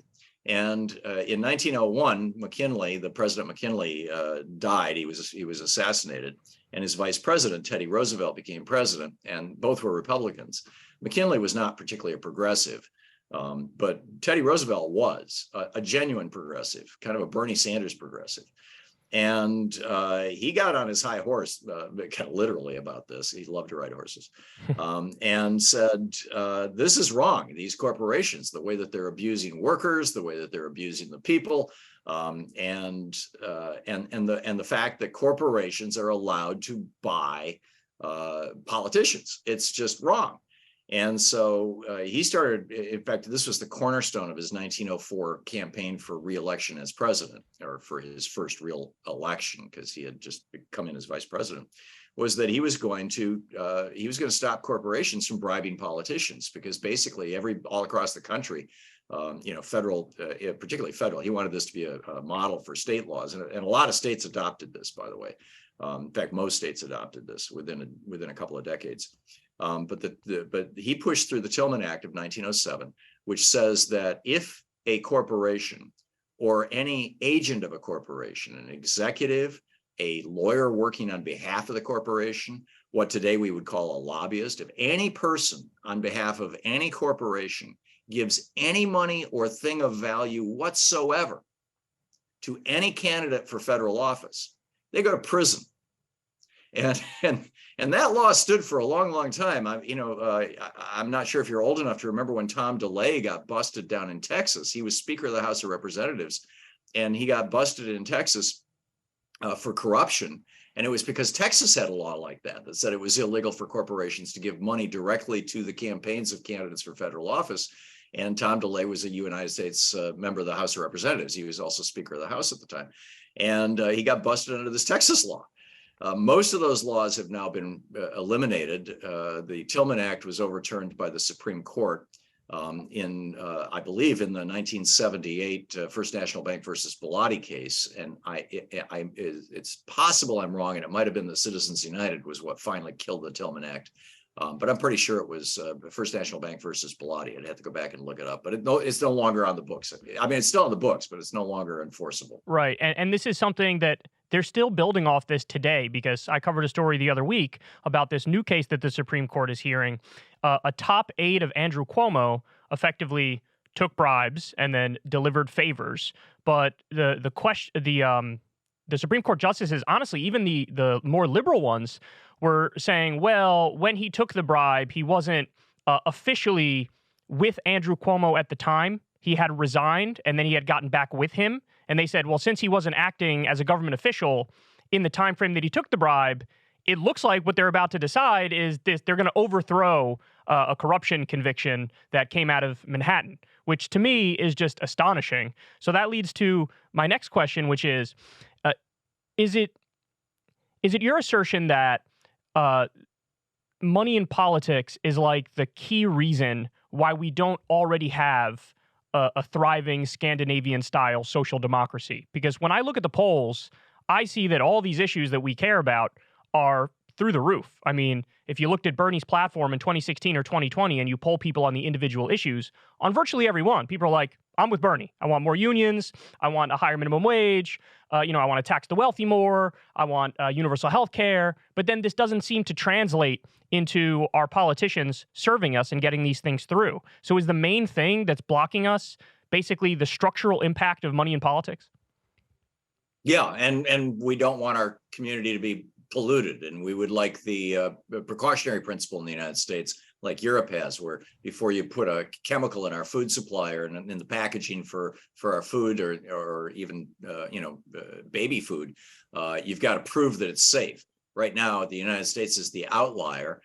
In the United States, we wait until it starts killing people or poisoning people, or we discover that, like we've recently in the last 5 or 10 years, really discovered that little girls now are beginning their periods 2 years earlier than they were 40 years ago, and it's apparently because of hormone-bending chemicals that are in our food supply. Well, those are illegal in Europe, have been forever, because in Europe you've got to prove a chemical is safe before you put it into the food supply or into the air or anywhere else where it can be ingested. Here in the United States, we take the libertarian perspective, which is, we'll litigate this through the courts. We'll let them deal with it. And so we've got 80,000 unregulated chemicals right now in our environment.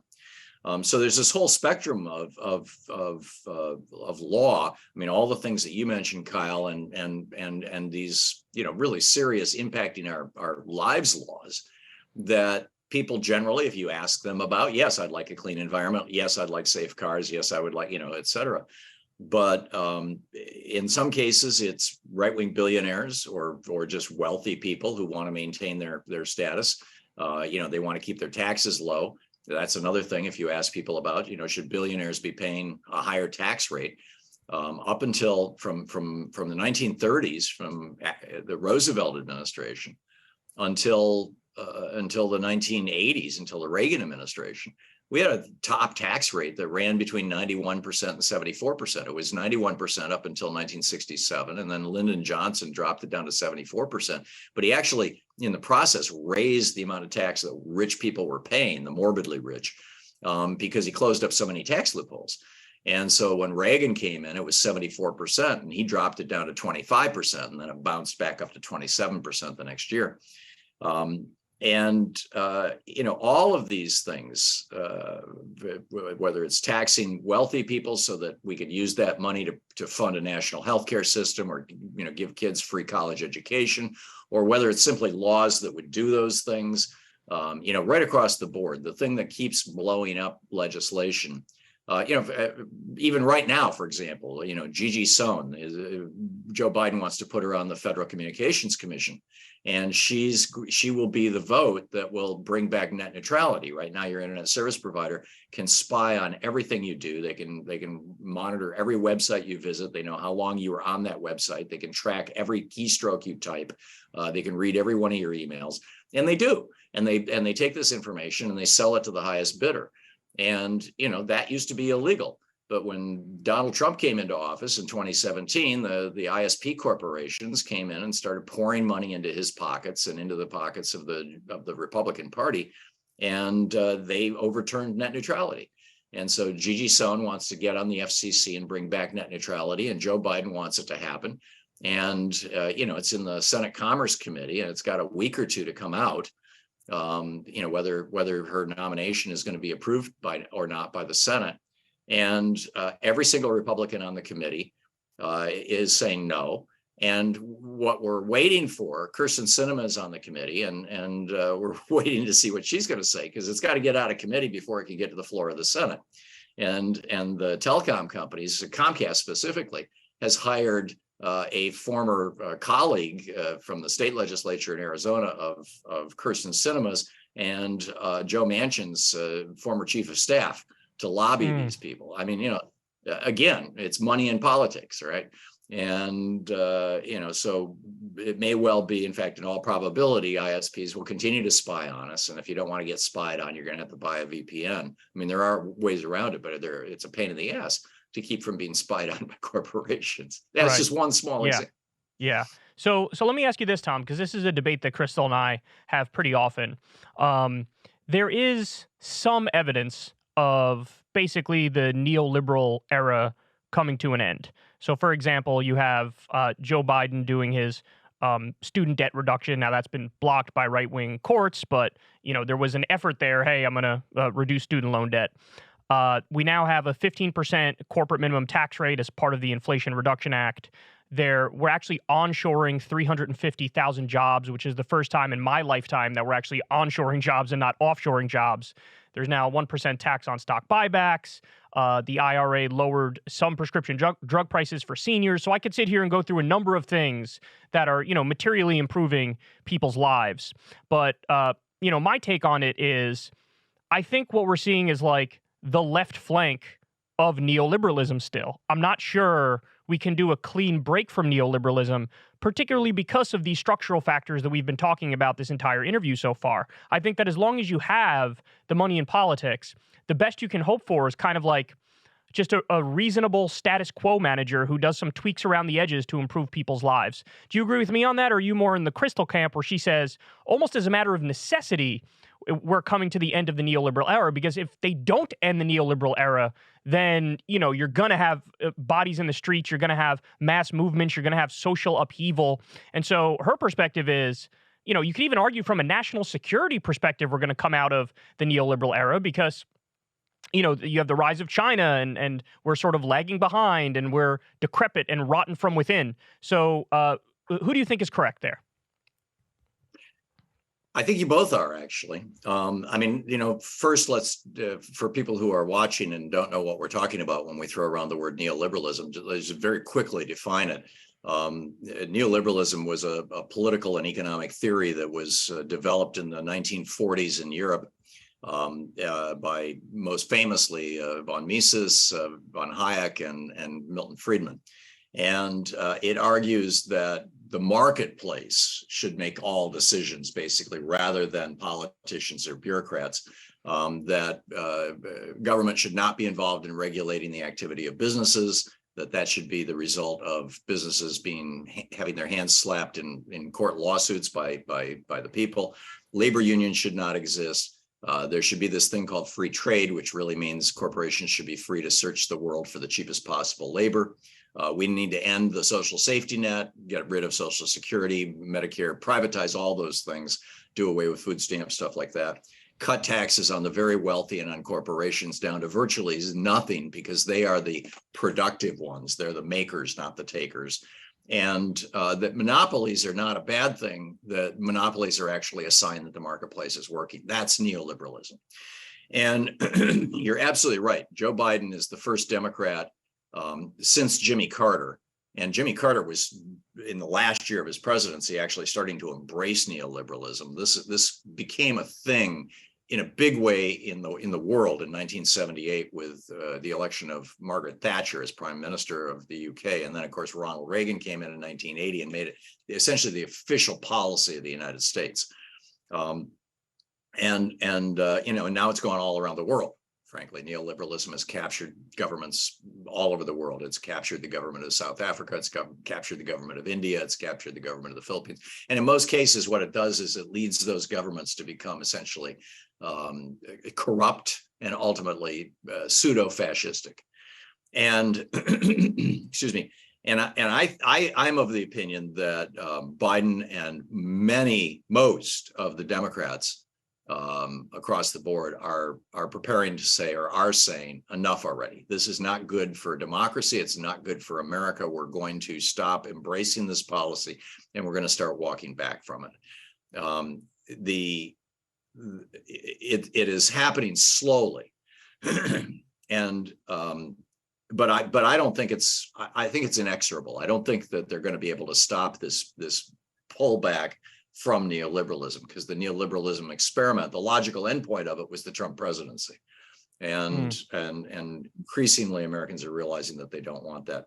Stanley Turchin has written 3 books about the 40-year cycles within politics.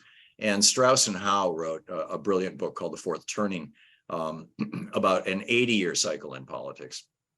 And basically, what Strauss and Howe say is that basically every 80 years you have a giant reboot. It's the time when the institutional memory in the country is lost, where the older people who remember how things were are dead.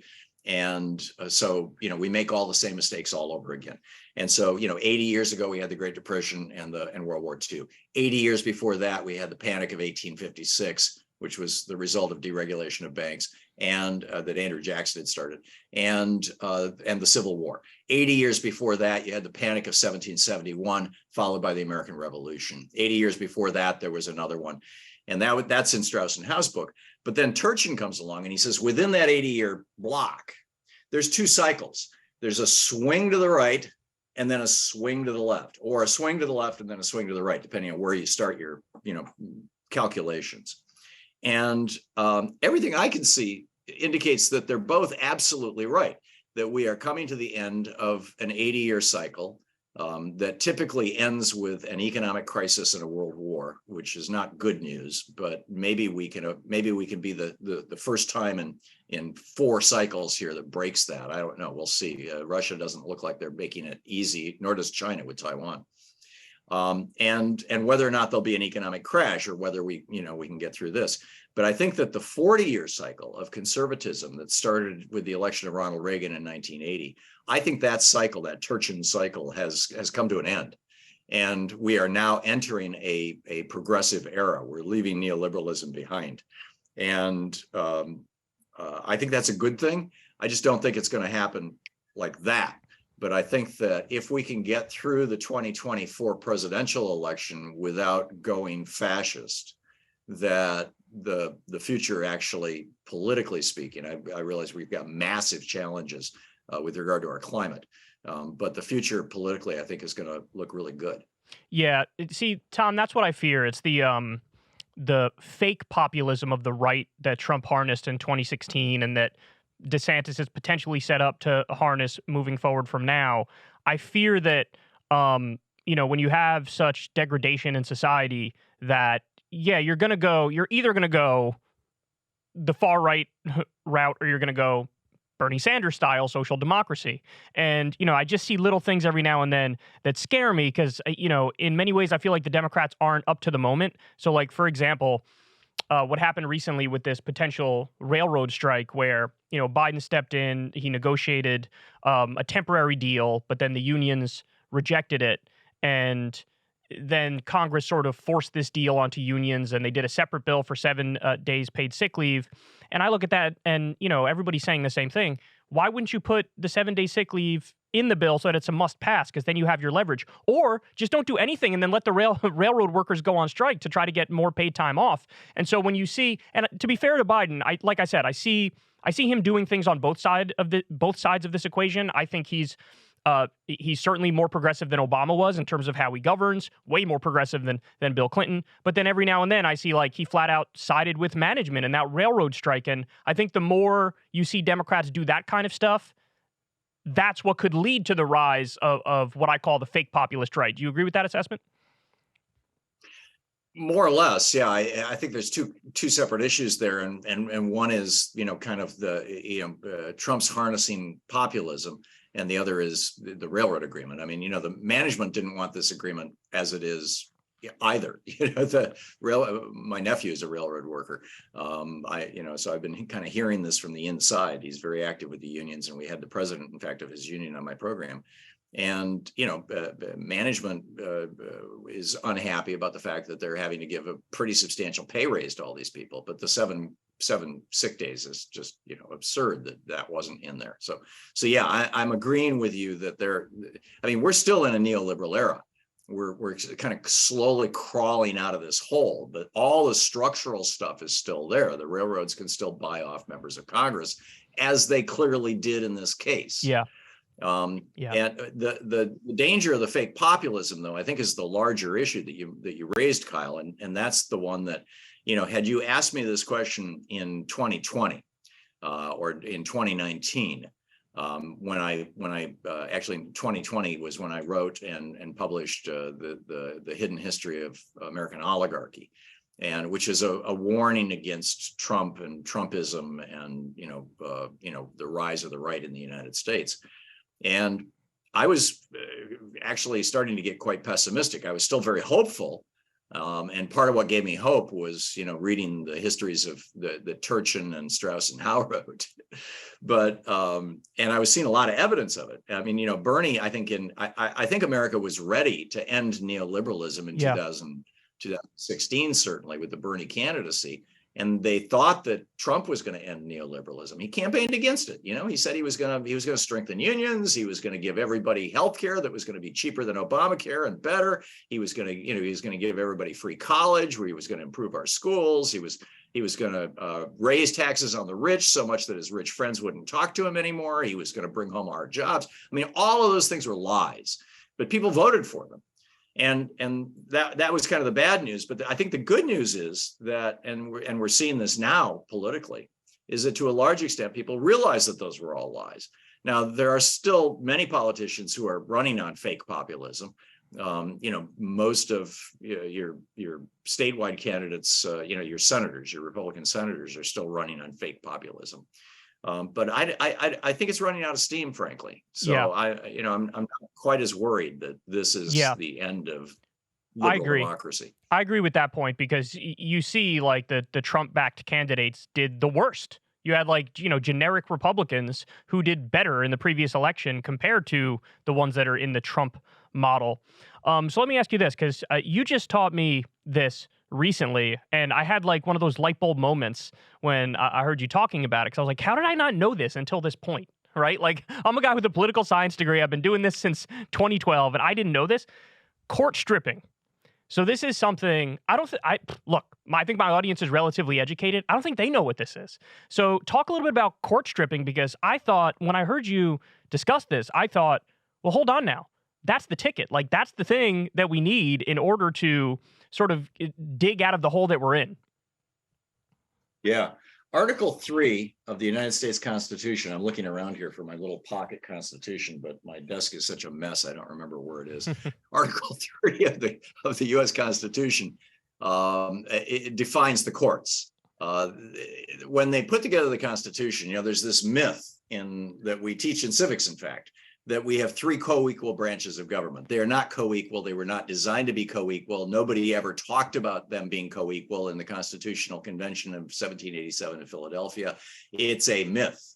The Article 1, which defines Congress, is 3 times larger than Article 3 that defines the courts. It's twice as large as Article 2, which defines the presidency. The Congress was supposed to be the first among equals to the extent that they were even equal.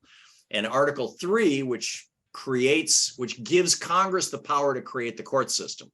The court system literally was created by Congress, not by the Constitution. And it says, the Congress may create a federal court system. And I guess Article 3 arguably creates the Supreme Court, but that's about it.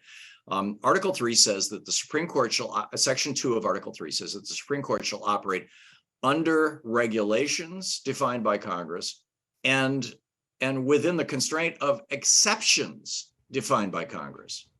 So this whole idea that the Supreme Court or any court in the United States can say this law that was passed by Congress or passed by the state legislature and signed by the president or signed by the governor, this law is a violation of the United States Constitution, and therefore we're going to strike this down.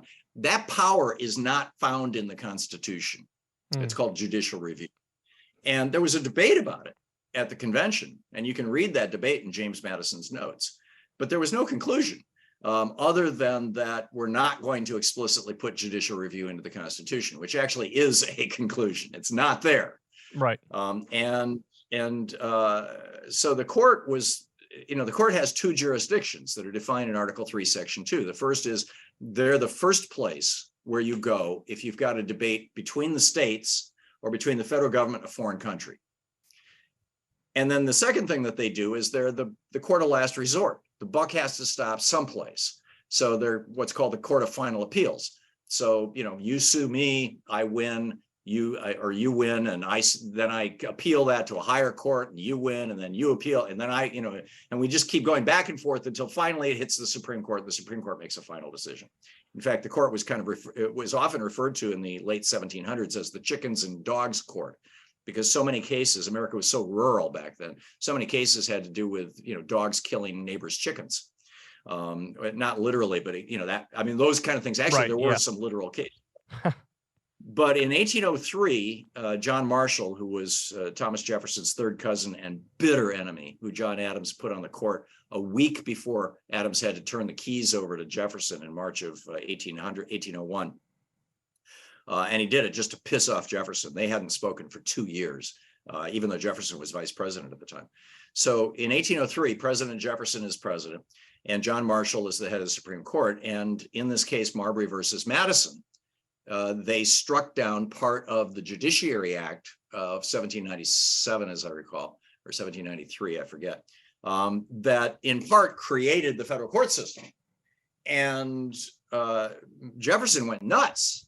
He said, the president of the United States and author of the Declaration of Independence just went nuts. And he said, if this decision stands, then the Constitution has become a thing of wax to be molded in by the hands of the Supreme Court into whatever form it wants. He said, this is the beginning of a judicial tyranny. He said, this has placed the Supreme Court above the legislature and above the presidency. And he was so pissed off about this. He wrote letters to everybody he knew. It was a big deal in the newspapers. So it was such a hot topic that the Supreme Court at that point said, okay, we stop, we give. And for the rest of John Marshall's tenure as Chief Justice of the U.S. Supreme Court, I think he was the longest serving one in history. He might be second longest now. the Supreme Court did not again decide a case based on the Constitution.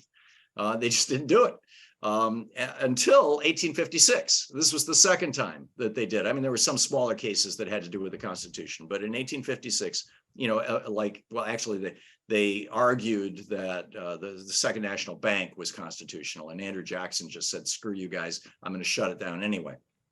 But in 1856, Roger Taney, who was then the Chief Justice of the U.S. Supreme Court, decided that he was going to solve the slavery problem. And he did this in a case called Dred Scott v. Sanford, in which the Supreme Court ruled, that every Black person in America, not just in the South, but every Black person in America no longer had any human rights under the U.S. Constitution and was subject to ownership by any white person. So, presumably in Chicago or in New York City, if a Black person was walking down the street who was free, a white person could say, "Ah, you're mine now," and capture them. Well, the entire North just ignored this. They just ignored the Supreme Court. And when Lincoln was elected in 1860 and became president in 61, he ignored it too, and he explicitly ignored it and said, "I'm not going to enforce this." He said, "It's a sad thing for Mr. Scott. I mean, we'll acknowledge that the court is the final court of appeals, and poor Mr. Dred Scott is going to have to go back to his master, but nobody else. We're not recognizing this as law." And so, that's kind of the history of judicial review up until the Civil War. Well, after the Civil War in the 1870s, during the Reconstruction era, these corporations started. This was the beginning of the Industrial Revolution, or the really, when it was really getting under steam. Lincoln had built the railroads all across the United States and all that sort of thing. And steel was huge, and all these giant corporate monopolies were rising. The Carnegie empire, the Rockefeller empire, the Mellon empire, et cetera, et cetera. So the court then started using the Constitution as the basis for its decisions, just occasionally, but they started doing that.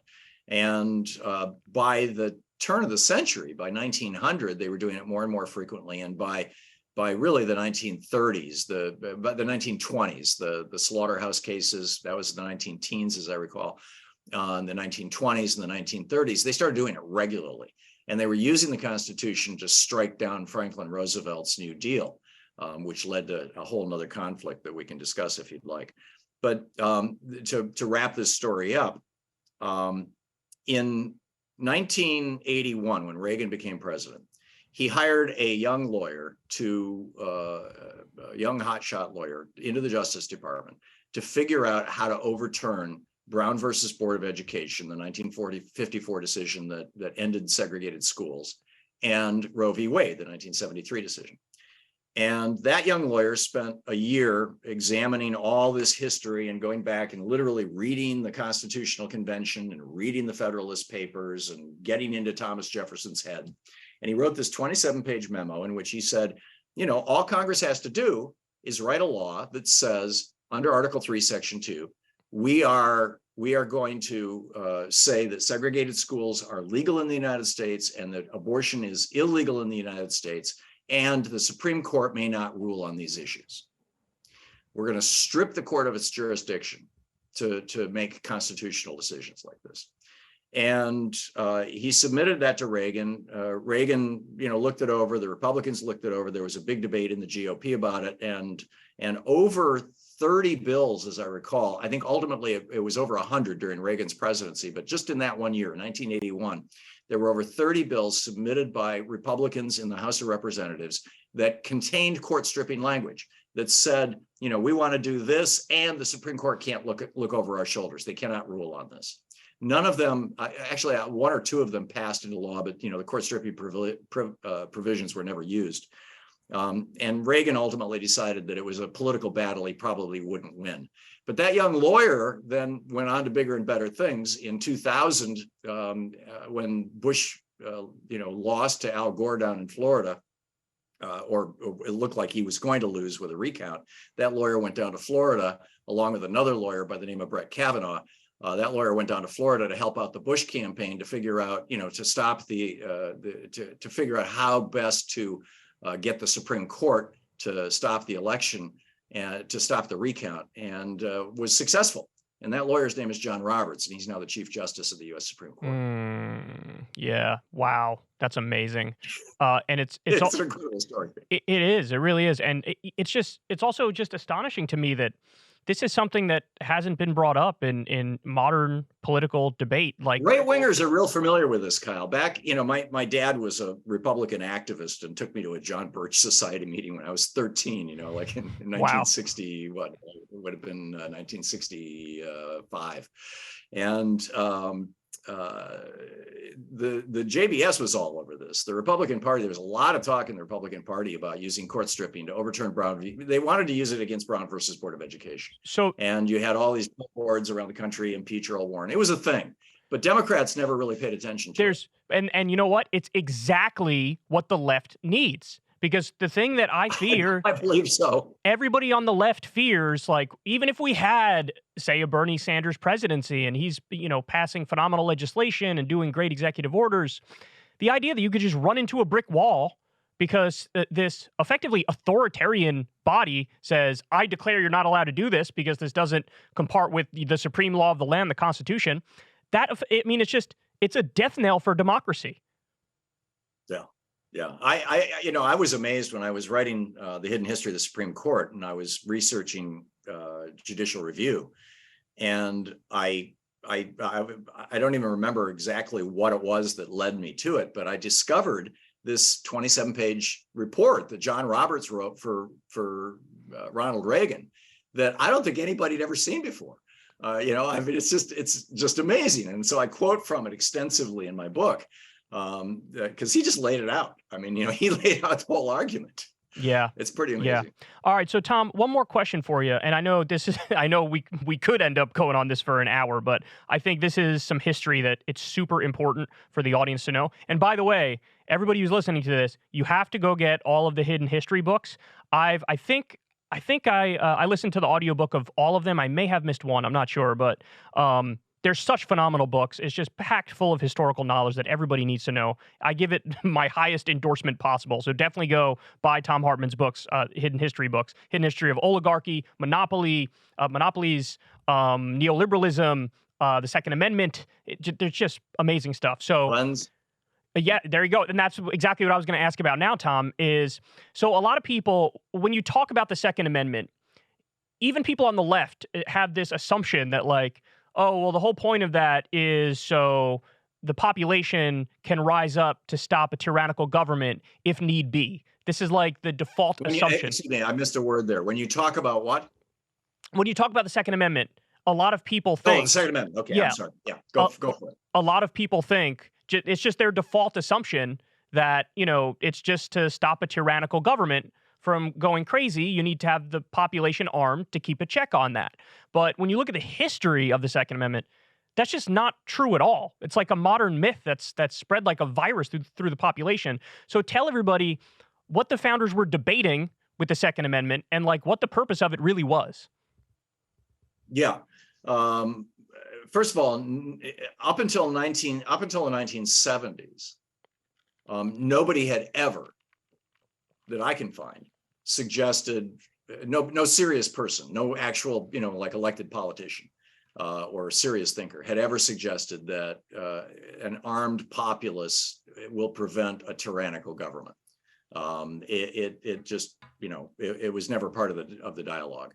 The debate that happened in Congress or in the Constitutional Convention in 1787 in Philadelphia had to do with that ultimately led to the Second Amendment, had to do with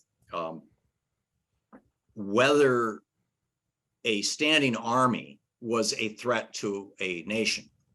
And in fact, that phrase, a standing army can be a threat to a nation, appears in the constitutions of several states today, even. So their concern was, these guys were students of history, and they had particularly European history. I mean, their ancestors were all Europeans, and they knew that over and over and over again, there had been countries that had been overthrown in Europe by their armies. They had been overthrown from within. And so the question was, how do you prevent that from happening? And the solution in their mind was that there should be no federal army during times of peace. That the way that we should construct our government, and by the way, Switzerland has done this for almost 200 years. I mean, this is not a radical idea. This is right now how Switzerland runs its.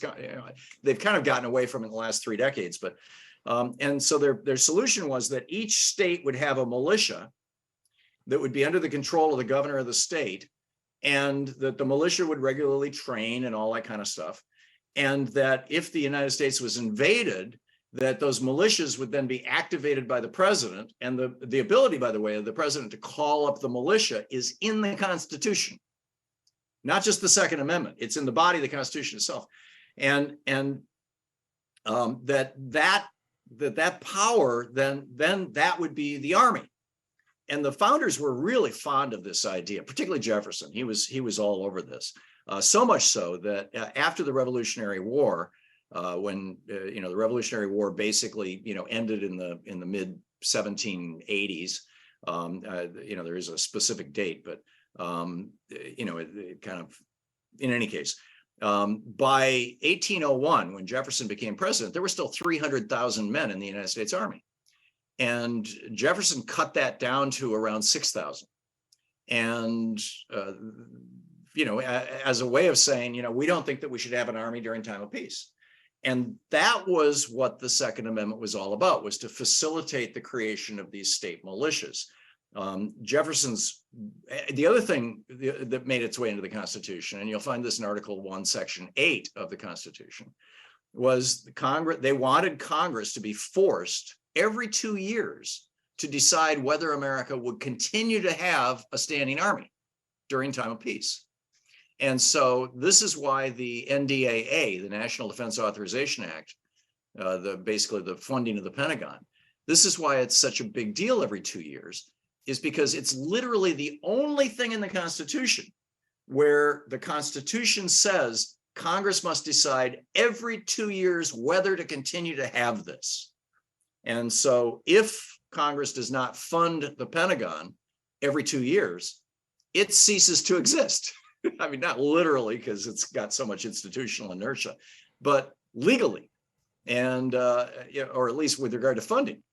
And so that was why they created the Second Amendment. And Jefferson's idea blew up in his face, because when his successor and his protege, James Madison, became president in 1809, just a couple of years later, the British and the Canadians invaded, and we didn't have an army anymore because Jefferson had stripped us of it. And when they tried to call up the militia, they discovered that the states had not been maintaining their militias. And in fact, in the southern states, the militias were the slave patrols also. They were one and the same thing. And the southern states did not want to release the slave patrols because they were afraid of slave uprisings. And so basically ever since, and so we got our butts kicked, and the British made it all the way to Washington, D.C. and burned part of the White House. Dolly Madison famously, James Madison's wife famously saved that portrait of President Washington. So ever since basically, 1815, ever since the War of 1812 was ended, ever since then, there's never been a debate about whether we should disband the army and use the state militias during a time of war, or disband it during time of peace and use the state militias during a time of war. Instead, we've just routinely authorized it. But in 1974, as I recall, it's in my book on Guns and the Second Amendment.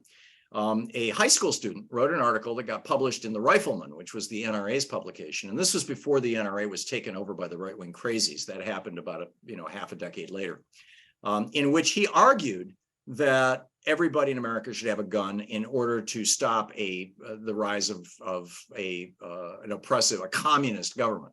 And this was basically reflecting the point of view of the John Birch Society, the hardcore right-wingers in America. And this mythology just kind of took hold on the right, particularly among the John Birch Society people. And now it's widely quoted and believed among Republicans, but there's not a shred of history behind it or truth to it. So ironically, the founders fearing standing armies led to the passage of the Second Amendment. So in a sense, the fear of the standing armies was like, oh, if we have a standing army, they could overthrow us.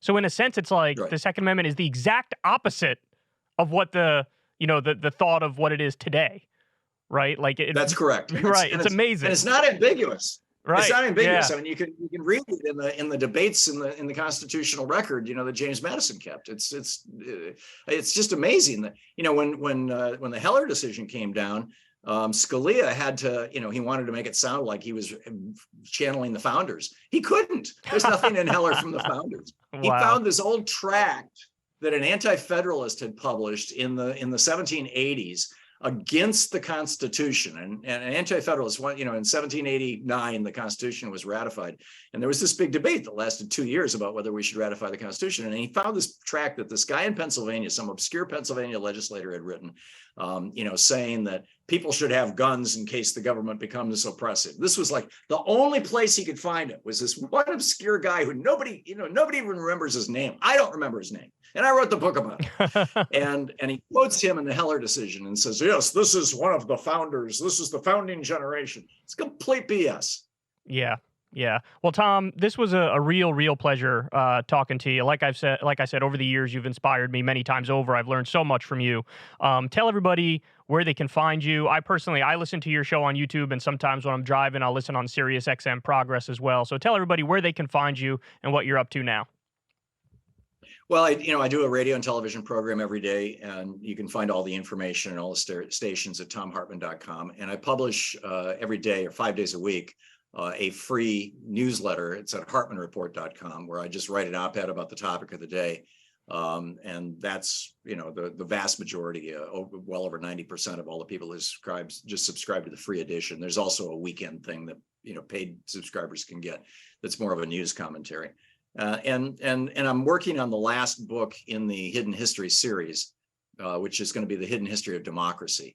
And so I've been living in the brain of Ben Franklin and the Iroquois Confederacy here for the last year. And that book will be out next spring, maybe early next summer. Awesome. Well, Thom, keep up the great work, man. And I hope to talk to you again. Thanks. Thanks so much for having me on your podcast. It's great being here with you. Thank you. All right, guys, that was Thom Hartmann. He was originally with Air America Radio. I don't know how many of you are old enough to remember that, but for those of you who don't know, the right wing has dominated the radio space forever. And look, there's a lot of money in it too, because they're funded by these right wing think tanks, and it was their medium the entire time. And there was an attempt by some liberals to, okay, well, we need to compete with the right because you got Rush Limbaugh who's poisoning people's minds daily, and we can't let that happen. So they started Air America Radio. It had, Al Franken was on there. You had Thom Hartmann, a guy by the name of Mike Malloy. I'm trying to remember the other one. Sam Cedar was on there with Janine Garofalo back in the day. And it was like the attempt, like, okay, we're going to compete with right-wing radio. They didn't have nearly as many stations as the right did. And so eventually, they went belly up, right? But Thom Hartmann has never stopped. And I could tell you, I first heard him in the 2000s at some point. I don't remember the exact year. It was between 2000 and 2010. And I was always super impressed with him from day one. He's a fountain of knowledge. I think he's phenomenal with his delivery and how he gets his message across.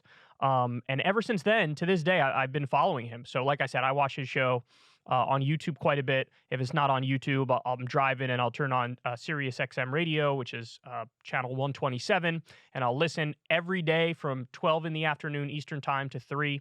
He does a show. Huge fan of all of his hidden history books. There's another great book that he wrote called Screwed, The Undeclared War on the Middle Class. That was a book that I read basically as a kid, and it helped shape my politics. So Krystal and I always joke around. I say, I think this guy is actually my dad. It feels like, it's fun. And I love my normal dad. He passed away in 2011, passed away a while ago. But when I'm listening to Thom's radio show or I'm reading one of his books, I'm I have that feeling of geez, this guy's my dad. He feels like he's my dad. I didn't want to say that to him because I would have been super awkward. So I didn't. But I'm telling you guys now, after the fact, Anyway, highly, highly, highly recommend you guys either listen to his stuff, read his books, go sign up on his website, man. Hey, show Thom Hartmann that, his little protege here has some clout and some sway as well, and give him a big old bump with over at hartmannreport.com. Like you said, he's got some paid subscription thing. At least sign up for free. Do something, because this guy, look, he deserves it.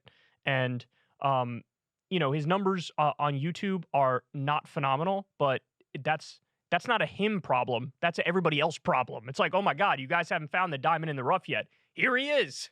And look, there's some issues where Thom and I disagree. Obviously, we didn't get into them in the interview. But whatever disagreements I may have with him are just nothing in comparison to the fountain of knowledge and information that he is. So anyway, I hope you guys enjoyed that interview. I certainly enjoyed conducting it. If you like this show, of course, there's a bunch of ways you can support it. So the easy route is just to sign up on Substack for free. And the way that works is you'll get the newsletters and you'll get the audio version of the podcast every time it drops, right when it drops. Usually on Saturdays is when the podcasts drop. And if you want to help out the show, you could pay $5 a month and you get the video version of the show and you get it a day early, usually on Fridays. And thank you so much to everybody who already does support this show. You guys mean the world to me, and you make it possible for me to literally have a conversation with somebody who's a hero to me and an idol to me. So anyway, I hope you guys enjoyed it. I'll talk to you soon. Everybody have a great rest of your day.